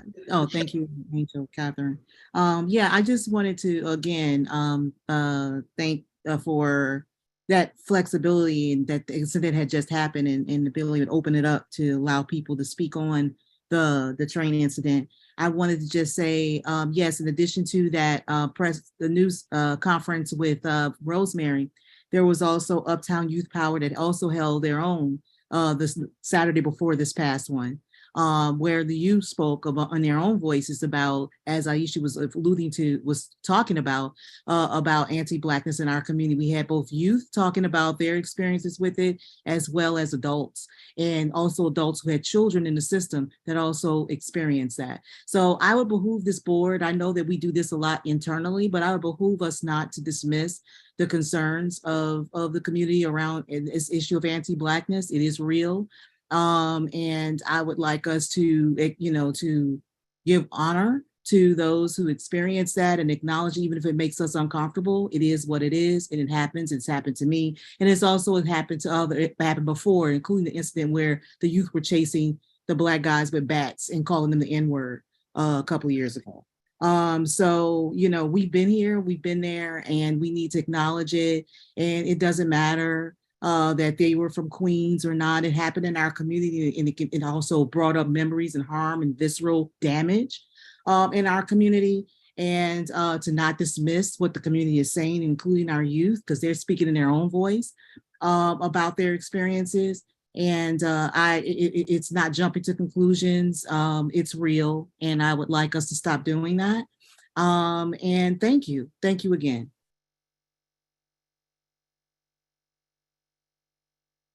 Okay, thank you. You have one more. You have another hand, Kathy. Okay, go ahead, Domingo. 2 minutes, Domingo. Yeah, again, I think it's important that when we use stuff and use context, not to try to assert our own, I would say, our own point of view to try to dismiss somebody else's. What I was just trying to say was, let's clarify the situation. Nobody's trying to dismiss. What I think is important, though, is when we make informed decisions to have accurate information in order to develop clear conclusions. And that's what I was trying to allude to. That's all I wanted to say. Okay, thank you, Domingo. We're gonna go on to parks, and I know it was on the agenda, not on the slide. Daryl for a quick update from the bylaws task force. Go ahead, Liz. You got 3 minutes, Liz. Okay, thank you. I'm going to use a few seconds of my time to just state that racism is wrong. Context is incredibly important, but chanting the N-word in a bullying fashion after anybody, regardless of what borough they're from, is wrong.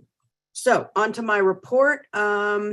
At our last meeting, we had a really good conversation with a bunch of folks who live around J. Hood Wright Park and their interest in significant repairs to their dog run. It was a very good conversation. It brought in a lot of people who haven't been engaged in the community board and in this particular process, particularly for capital improvements. So that was really good. Shout out to Councilwoman De La Rosa and her staff, and to Jennifer Hapa for their important participation in that. Related to that, the dog run is one of several projects in participatory budgeting, which is going on now. I'm going to pop up a link in the chat for how to vote on participatory budgeting. There are 3 parks projects, a couple of projects in schools, and I forget what all the projects are, but lots of great stuff. You can vote for up to 5 projects. They're all worthy, and I encourage you to vote on them.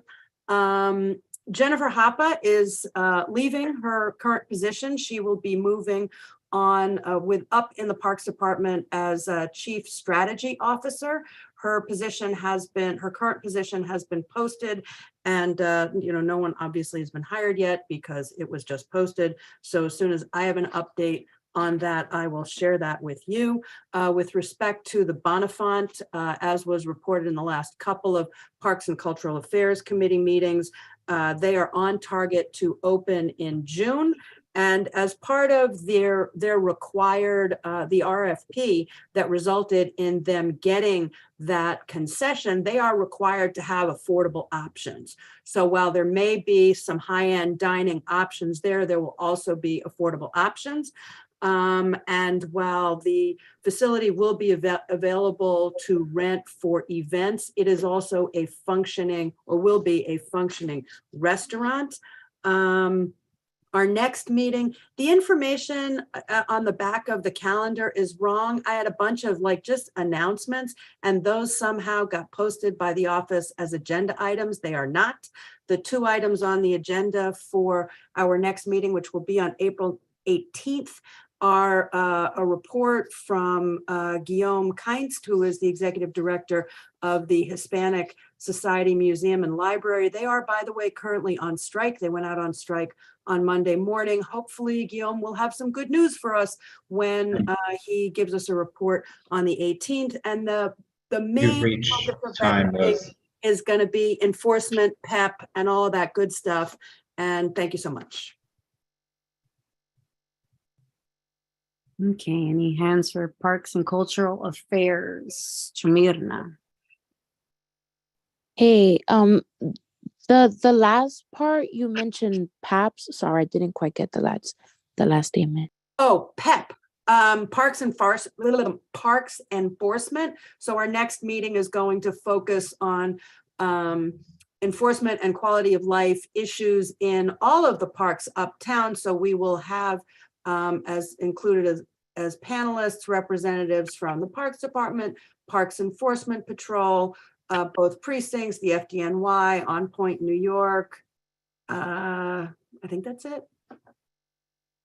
Thank you, Liz. And my other question is, has there been any update from Shauna Braille's office around the Lily Park on 162nd and 4 Riverside? So that project has been fully funded by Councilmember Abreu, and we're grateful for that. There was a community input session. I forget the date. It was maybe in February. And that was extremely well attended, lots of really good feedback.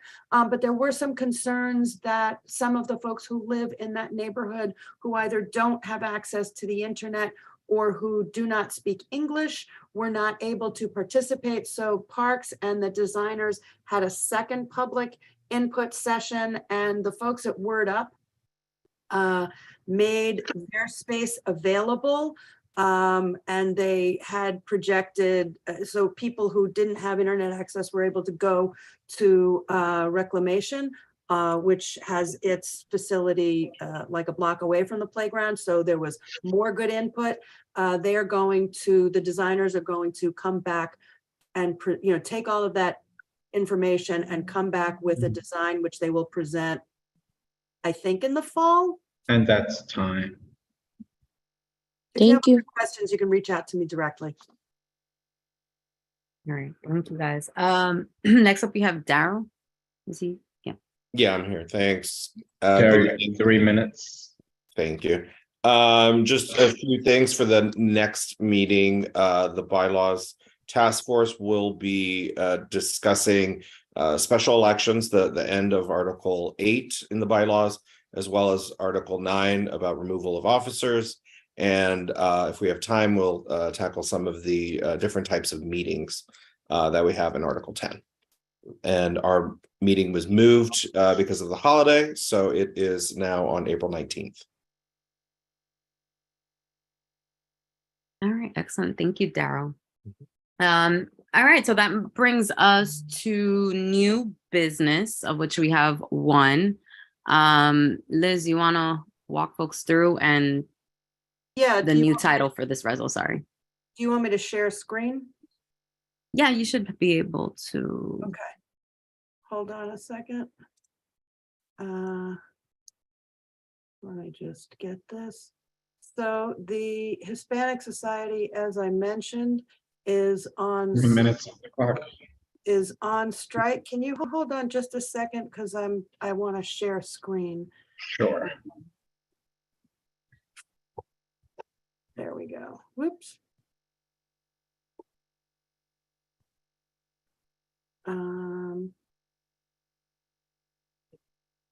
It's disabled participant screen sharing, so I think you need to promote me to co-host so that I can screen share.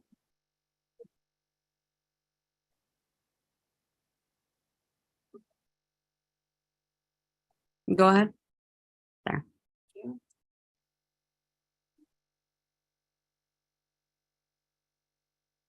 Okay, can you all see that? It looks, yeah, now we can. Now we can. If you could scroll a little bit up. Yeah, is it large enough? Okay. Do you need me to make it bigger? Okay, so the Hispanic Society is on strike. The workers, they unionized last year as part of the UAW Local 2110, which represents professionals and several other museums which are listed in the resolution.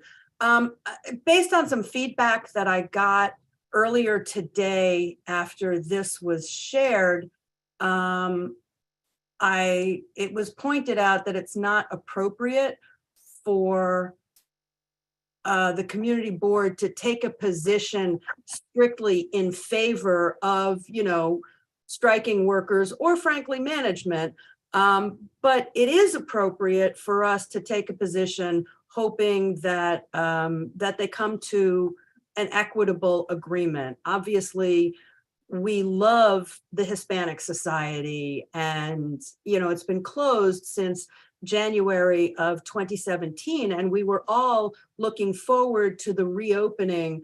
It was supposed to be reopened last year, and then in January, and then it was delayed, and it was supposed to be the latest opening date was supposed to be April 6th, Good Friday. But no, the day before Good Friday, the first day of Passover. And now I have no idea if that's in danger. I mean, I don't know. I don't work there. I just know that for me personally, it's my happy place.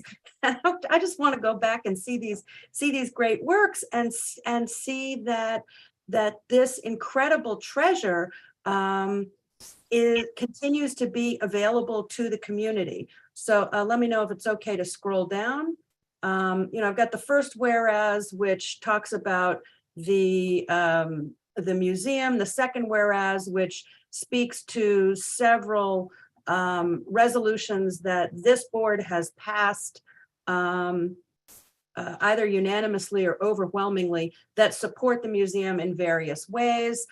Talks a little bit about the fact that it was closed, some of the programming that they did when they were closed. It talks about the workers unionizing, that the workers sent a letter to management with some demands, that contract negotiations reached an impasse, which anybody who has ever paid any attention to union negotiations in any labor arena, that's an unfortunately common temporal arc.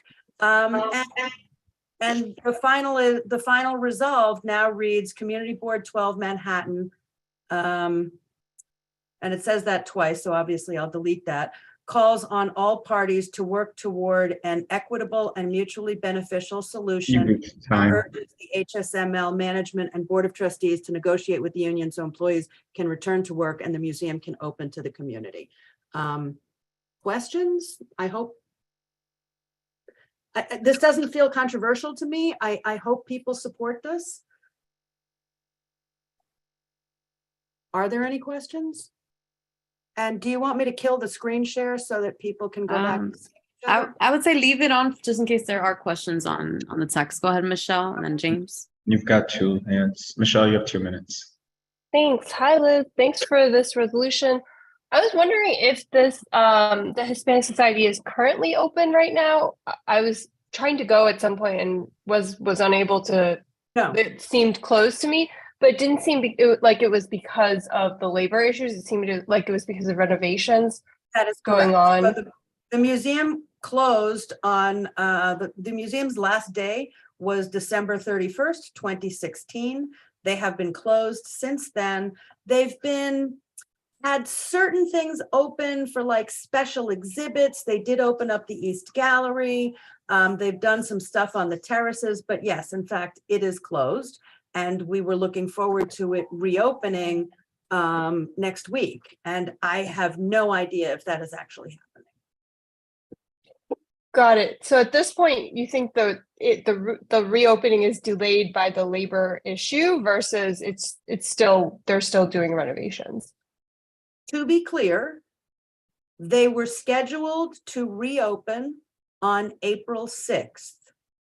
Mm-hmm. I do not know. I have no information as to whether or not they are actually still planning to reopen on April 6th. Apparently, they were going to have like a media preview of the reopening later this week, and that's been canceled. But the reason why this resolution doesn't speak to that is because I do not have any of that information. That information has not been made public, and it seems irresponsible to me to conjecture. So I feel like we should only state what we know. Okay. You got James. Thank you. Yep, James. You've got 2 minutes, James.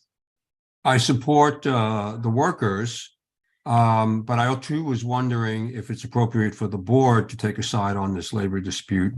And B, to my question is there any precedence for the board to do so? Taking a side on a labor dispute. So I can answer that. And one is to say, based on some feedback I received from Jim, he felt it was not appropriate to take a position, and that is why this does not take a position other than we hope it is resolved in an equitable and fair manner. It is no longer a resolution supporting the workers. So we're not actually taking a position. And yes, there is precedence for weighing in on labor issues and on strikes that have impacted this community, as we have done when there have been NISNA strikes impacting the medical facilities in this community, both sort of recently and back in the 90s. So I hope that answers your question. And so I'm confused. Are we voting on the resolution that I read earlier, or is it being rewritten to accommodate this new instruction? So the reason why this is what's being shared on your screen is based on the feedback that I received from James. This resolution has been changed and does not, we're not voting this. I accepted this as a friendly amendment, and the language that says supporting the strikers has been removed, and the resolved states that we are calling on all parties to work towards an equitable and mutually beneficial solution. Okay, thank you. That's very clear. Thank you very much. Anthony. Yeah, I apologize if there was previous context given to this, but what exactly prompted us to come up with the resolution, specifically the previous version that was sent to us earlier?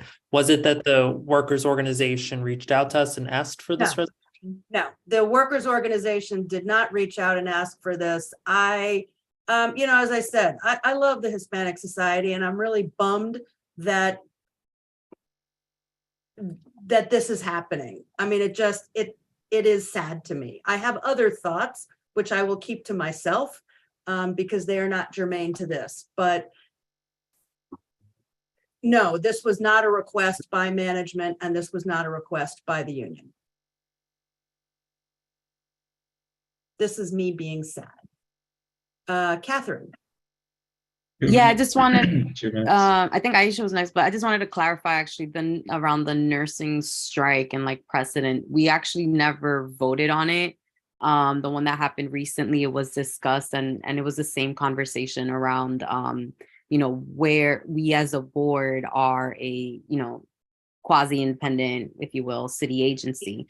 So where is it appropriate for us to advise within the space?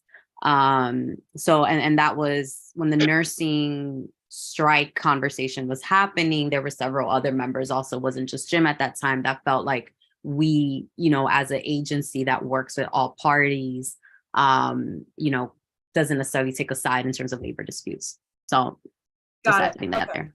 Thank and then you for that. So thank you for that context. It answers part of my question in relation to the dynamics of how the resolution is structured. And also I do vaguely remember history. I didn't know it's specific to be NISNA, but in relation to labor concerns. And so I'm curious as to what is the conflict if we decide we as a board believe labor concern A, B, or C are where we stand in general.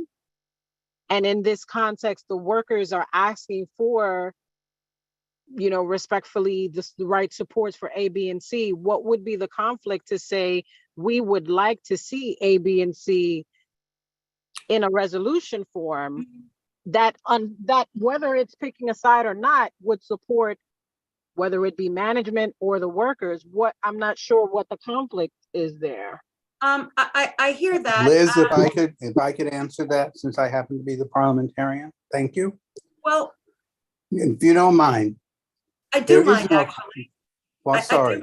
I do mind. In that case, I rise to a point of order, and I'm going to continue talking. So the point is not a conflict of interest. The point is we are not, and I don't like correcting Catherine, we are not a quasi part of the city government. We are, in fact, an agency of the city government, and the city government does not take sides in labor dispute. End of discussion. Thank you. Thank you so much for that clarification, Jim. So one thing that I would like to say in response to Aisha is, while it is true that we are not to take sides, I hope that this rewrite accomplishes the not taking sides and speaks to the importance of this being settled in a way that is fair. I don't think that calling for fairness, I don't think that speaks to either side. You've got Daryl now. I thought Maria had her hand up, but I guess she does not. The second part of my question, if I might, very quickly, Sure. is the Hispanic Society an affiliate of another museum or bigger No, museum? No. It is a completely independent organization unto itself. Thank you. Yeah, Maria. Oh, thank you. I saw Liz on Monday about saying something about the issue around the Hispanic Society. I urge all of us to take a look at it, not in favor or against unions or organizations or organizing against one or the other, but I think that it's sending a message that we, this particular institution is important to our community and to the city of New York, and maybe the negotiations will take a good turn and complete, whatever job that they have to do. So I think that, it's just a message that we are sending. I don't think we are taking, in all the whereases that I see here, I just don't see us being really compromised as a community board. But I think as a local institution, I need to make sure that they open and to come to some agreements as soon as possible. Thank you, Maria. And I apologize for any confusion that I may have sowed by initially stating that this is a resolution in support of the union. It's in support of reopening this wonderful treasure in this community. Because I want to party in the Soroya room and see my beautiful paintings, and you all should too. We are very, very lucky to have this collection in our community. I had two questions. Is it my turn? Yes, it is your turn. 2 minutes on the clock. Thank you. One, and I'm not saying this because I want to hear from them because it's not this portion. Is anyone from either party in this meeting currently? Does anyone know? I have no idea, and since I have screen share, I'm not able to view the participants. Okay. I mean, it wasn't. No, not to our knowledge. Okay. I was just yeah. curious. And the other thing is, do they receive government funding from the city? They do not. So the one of the things that I originally had in an earlier draft is they have a $65 million endowment, and their operating budget comes from the revenue generated by the investment of that endowment. That's very common for cultural organizations like this. They have a huge endowment, which they do not spend and do not touch. And the investment of that throws off income, and that's their operating income. They get additional revenue from, I guess, from benefactors and from fundraisers. And they do have some government funding for some of the infrastructure work that they have done. So they get some DCLA funding and some NISCA funding for some of their forward-facing educational programming. They've gotten some funding. They've got a significant level of funding committed by the council member for some of the infrastructure work and for some of the accessibility work, but they don't, to the best of my knowledge, I could be wrong, I really have no idea. I don't think they have funding from the city for operating. They actually may have, I would imagine, like other cultural institutions, they have some DCA funding, Department of Cultural Affairs. Well, and they are free to the public. And that's time. So we should I just asked this because maybe it should be part of the whereas, one of the whereases that they do receive government funding. Sure, I can add a whereas that they receive government Or funding. me. Sorry, I was gonna say or me, since we don't know exactly what they receive or not. It's easy enough to find out, and so I will keep it vague so that it's factual, but it's very easy to find out what government funding they have. Luana found it for you. They got DCA. Yeah. Check it out. It's on the chat. Cultural Affairs 10. Okay, so they get Okay. some. There we go. So for us to be able to, I'm gonna say Tanya's the last hand on this. It was Barbara and Tanya. So we can Barbara, you've got your 2 minutes. Barbara, are you with us? Okay, yes, I'm with you, yeah. Okay. Yeah, I just wanted to say that in the resolution, while we say we're not taking sides, the whereases only list the concerns or demands or issues of the workers. That there's no something about whereas the Hispanic Society, what their issues, their concerns, their position is, which then makes it really biased. It does. It gives background and history on some of the work the Hispanic societies done. When it really gets down to the issues of the strike and the negotiations, the only thing that it references are the letter that the Hispanic Society has, that the workers staff sent to the Board of Trustees, outlining many concerns, including inadequate pay, cuts to pension, healthcare benefits, not offset by wage increases, and failure to replace key collections, etc.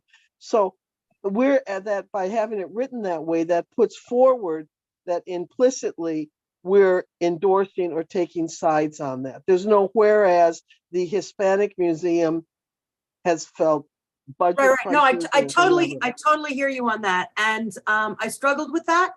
I was going by the information that was readily available publicly.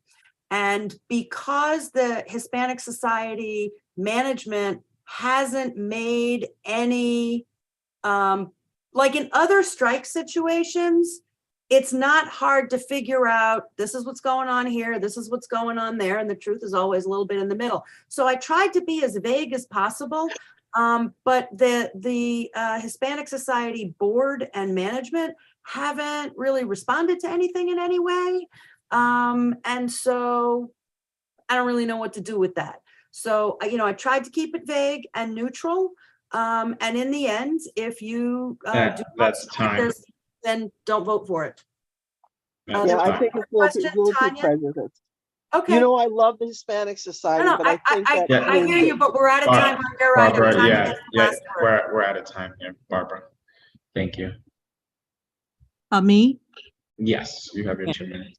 I'll make it quick because so maybe perhaps somebody else can talk. But I just wanted to say, I believe you please check with Steve, but I remember us when the nurses at Columbia were New York Presbyterian were also in the midst of possibly striking over issues that we did put together a resolution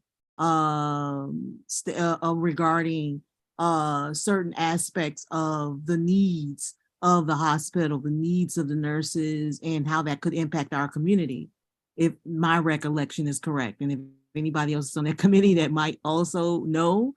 And I think what we're doing here is we're speaking to the potential impact of what's happening on our community, as opposed to, oh, we're taking sides here and there. And I felt the same with the nurses, like, oh, we know that New York Presbyterian is having these conversations with the nurses, and the nurses are telling, but the impact of nursing shortages and things like that can impact our community. And so we are encouraging a resolution of this matter. And I believe we did definitively take a stance. Please check, but that's my recollection. And I just see this being the same in this case. That we're looking at the potential in the impact of what's happening on the community, as opposed to we're picking sides between this one and that one. There's a real potential impact, and as a board, we're illuminating that. Thank you. Thank you.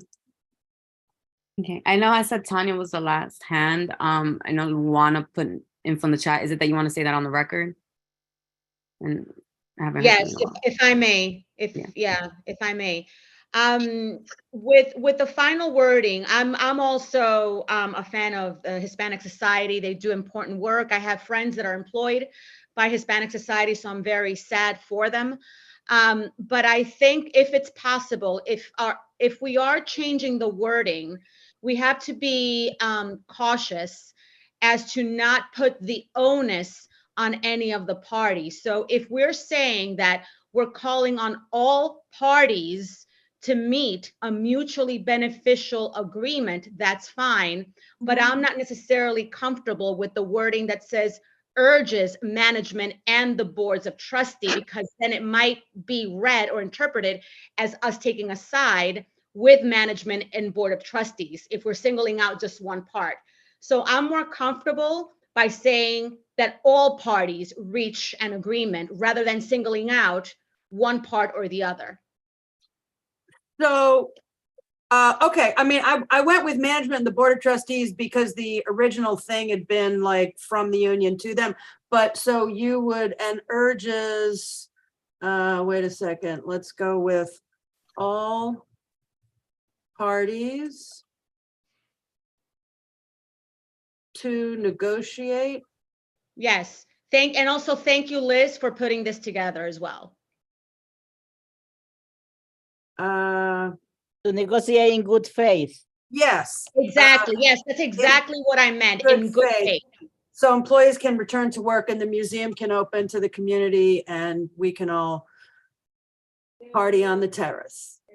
I'll leave out the party on the terrace part. Okay. Aisha, do you have another line edit or something specific? Because we're gonna have to do a roll call for this. I just wanted to quickly say in relation to the other whereases, it's my feeling that it's a historical context about what is happening with this negotiation.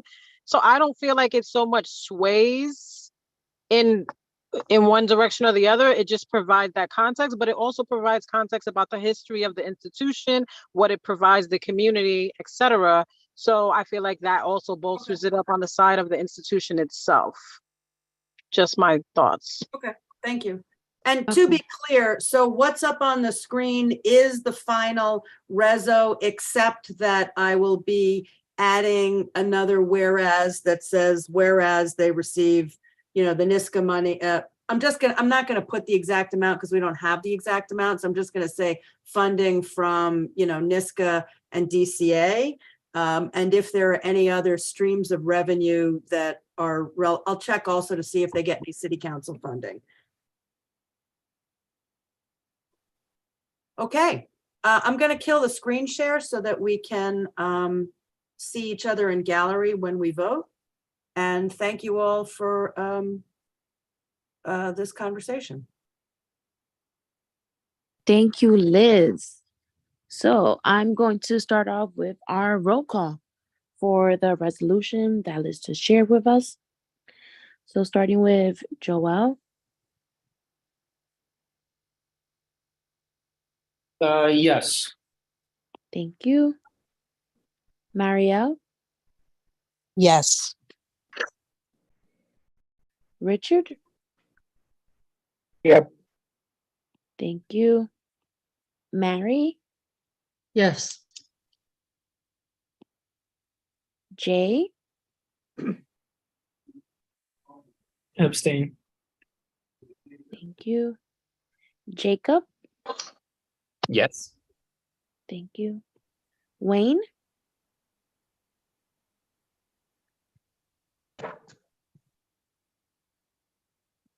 Wayne. He stepped away he's gone. Sorry. Okay. James. Yes. Thank you. Daniel. Yes. Tanya. Yes. James. Bosley, yes. Thank you. Eliezer. Not here. Daryl. Yes. Thank you. Louis. Yes. Thank you. Robin. Robin Cruz. All right. Madam Chair. Sorry. Yes. Thank you. Mancita. Yes. Thank you. Domingo. Yes. Thank you. Luana. Yes. Thank you. Faye. Yes. Barbara, Yes. Simari, Yes. Yusuf, Yes. Osi, Yes. Michelle, No. Francisco,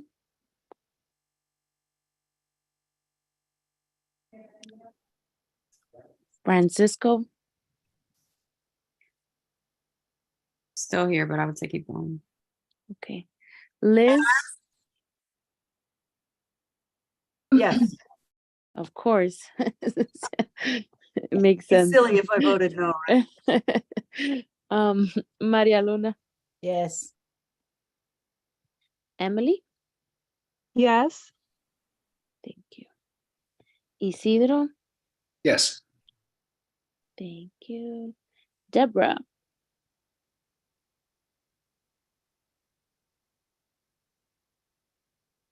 all right, I'll come back to Deborah. Aisha, Yes. thank you. Bruce, Yes. thank you. Steve,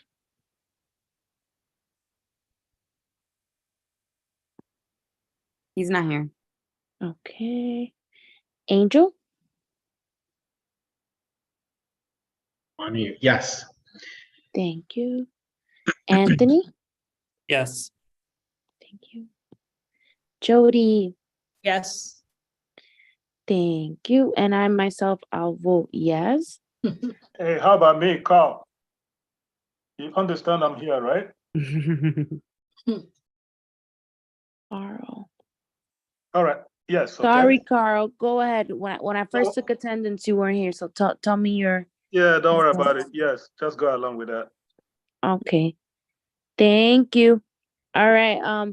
I did miss a few people. They were quiet, so I'll come back to Francisco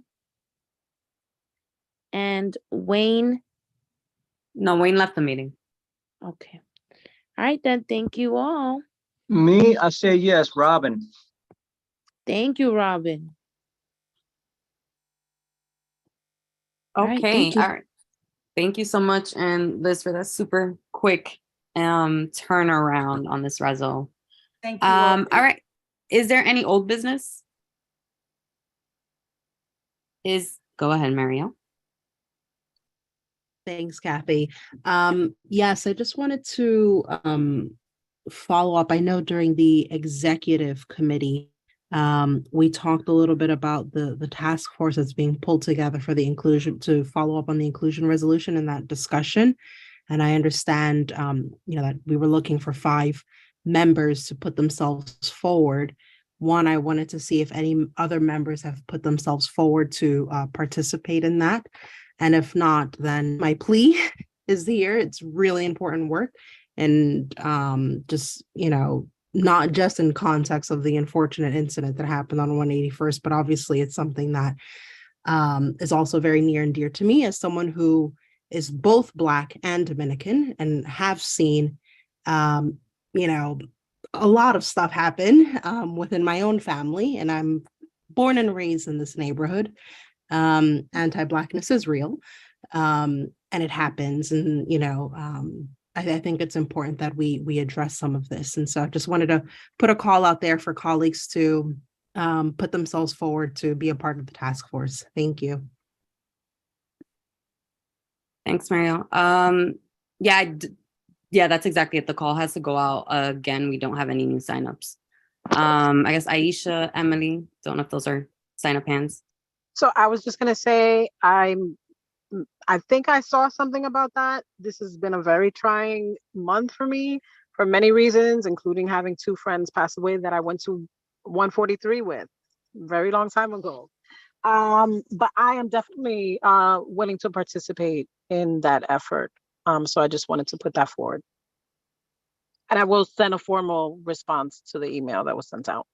Okay, thank you. Emily? Thank you. Yeah, I was just trying to sign up.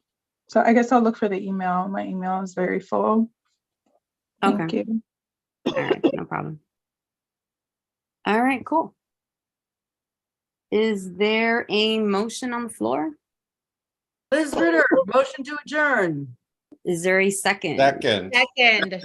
All right, thank you, Daryl. All right, have a great Bye, guys. evening, everyone, and enjoy. Thank Good you night, all. Thank everyone. you. Bye. Thank you.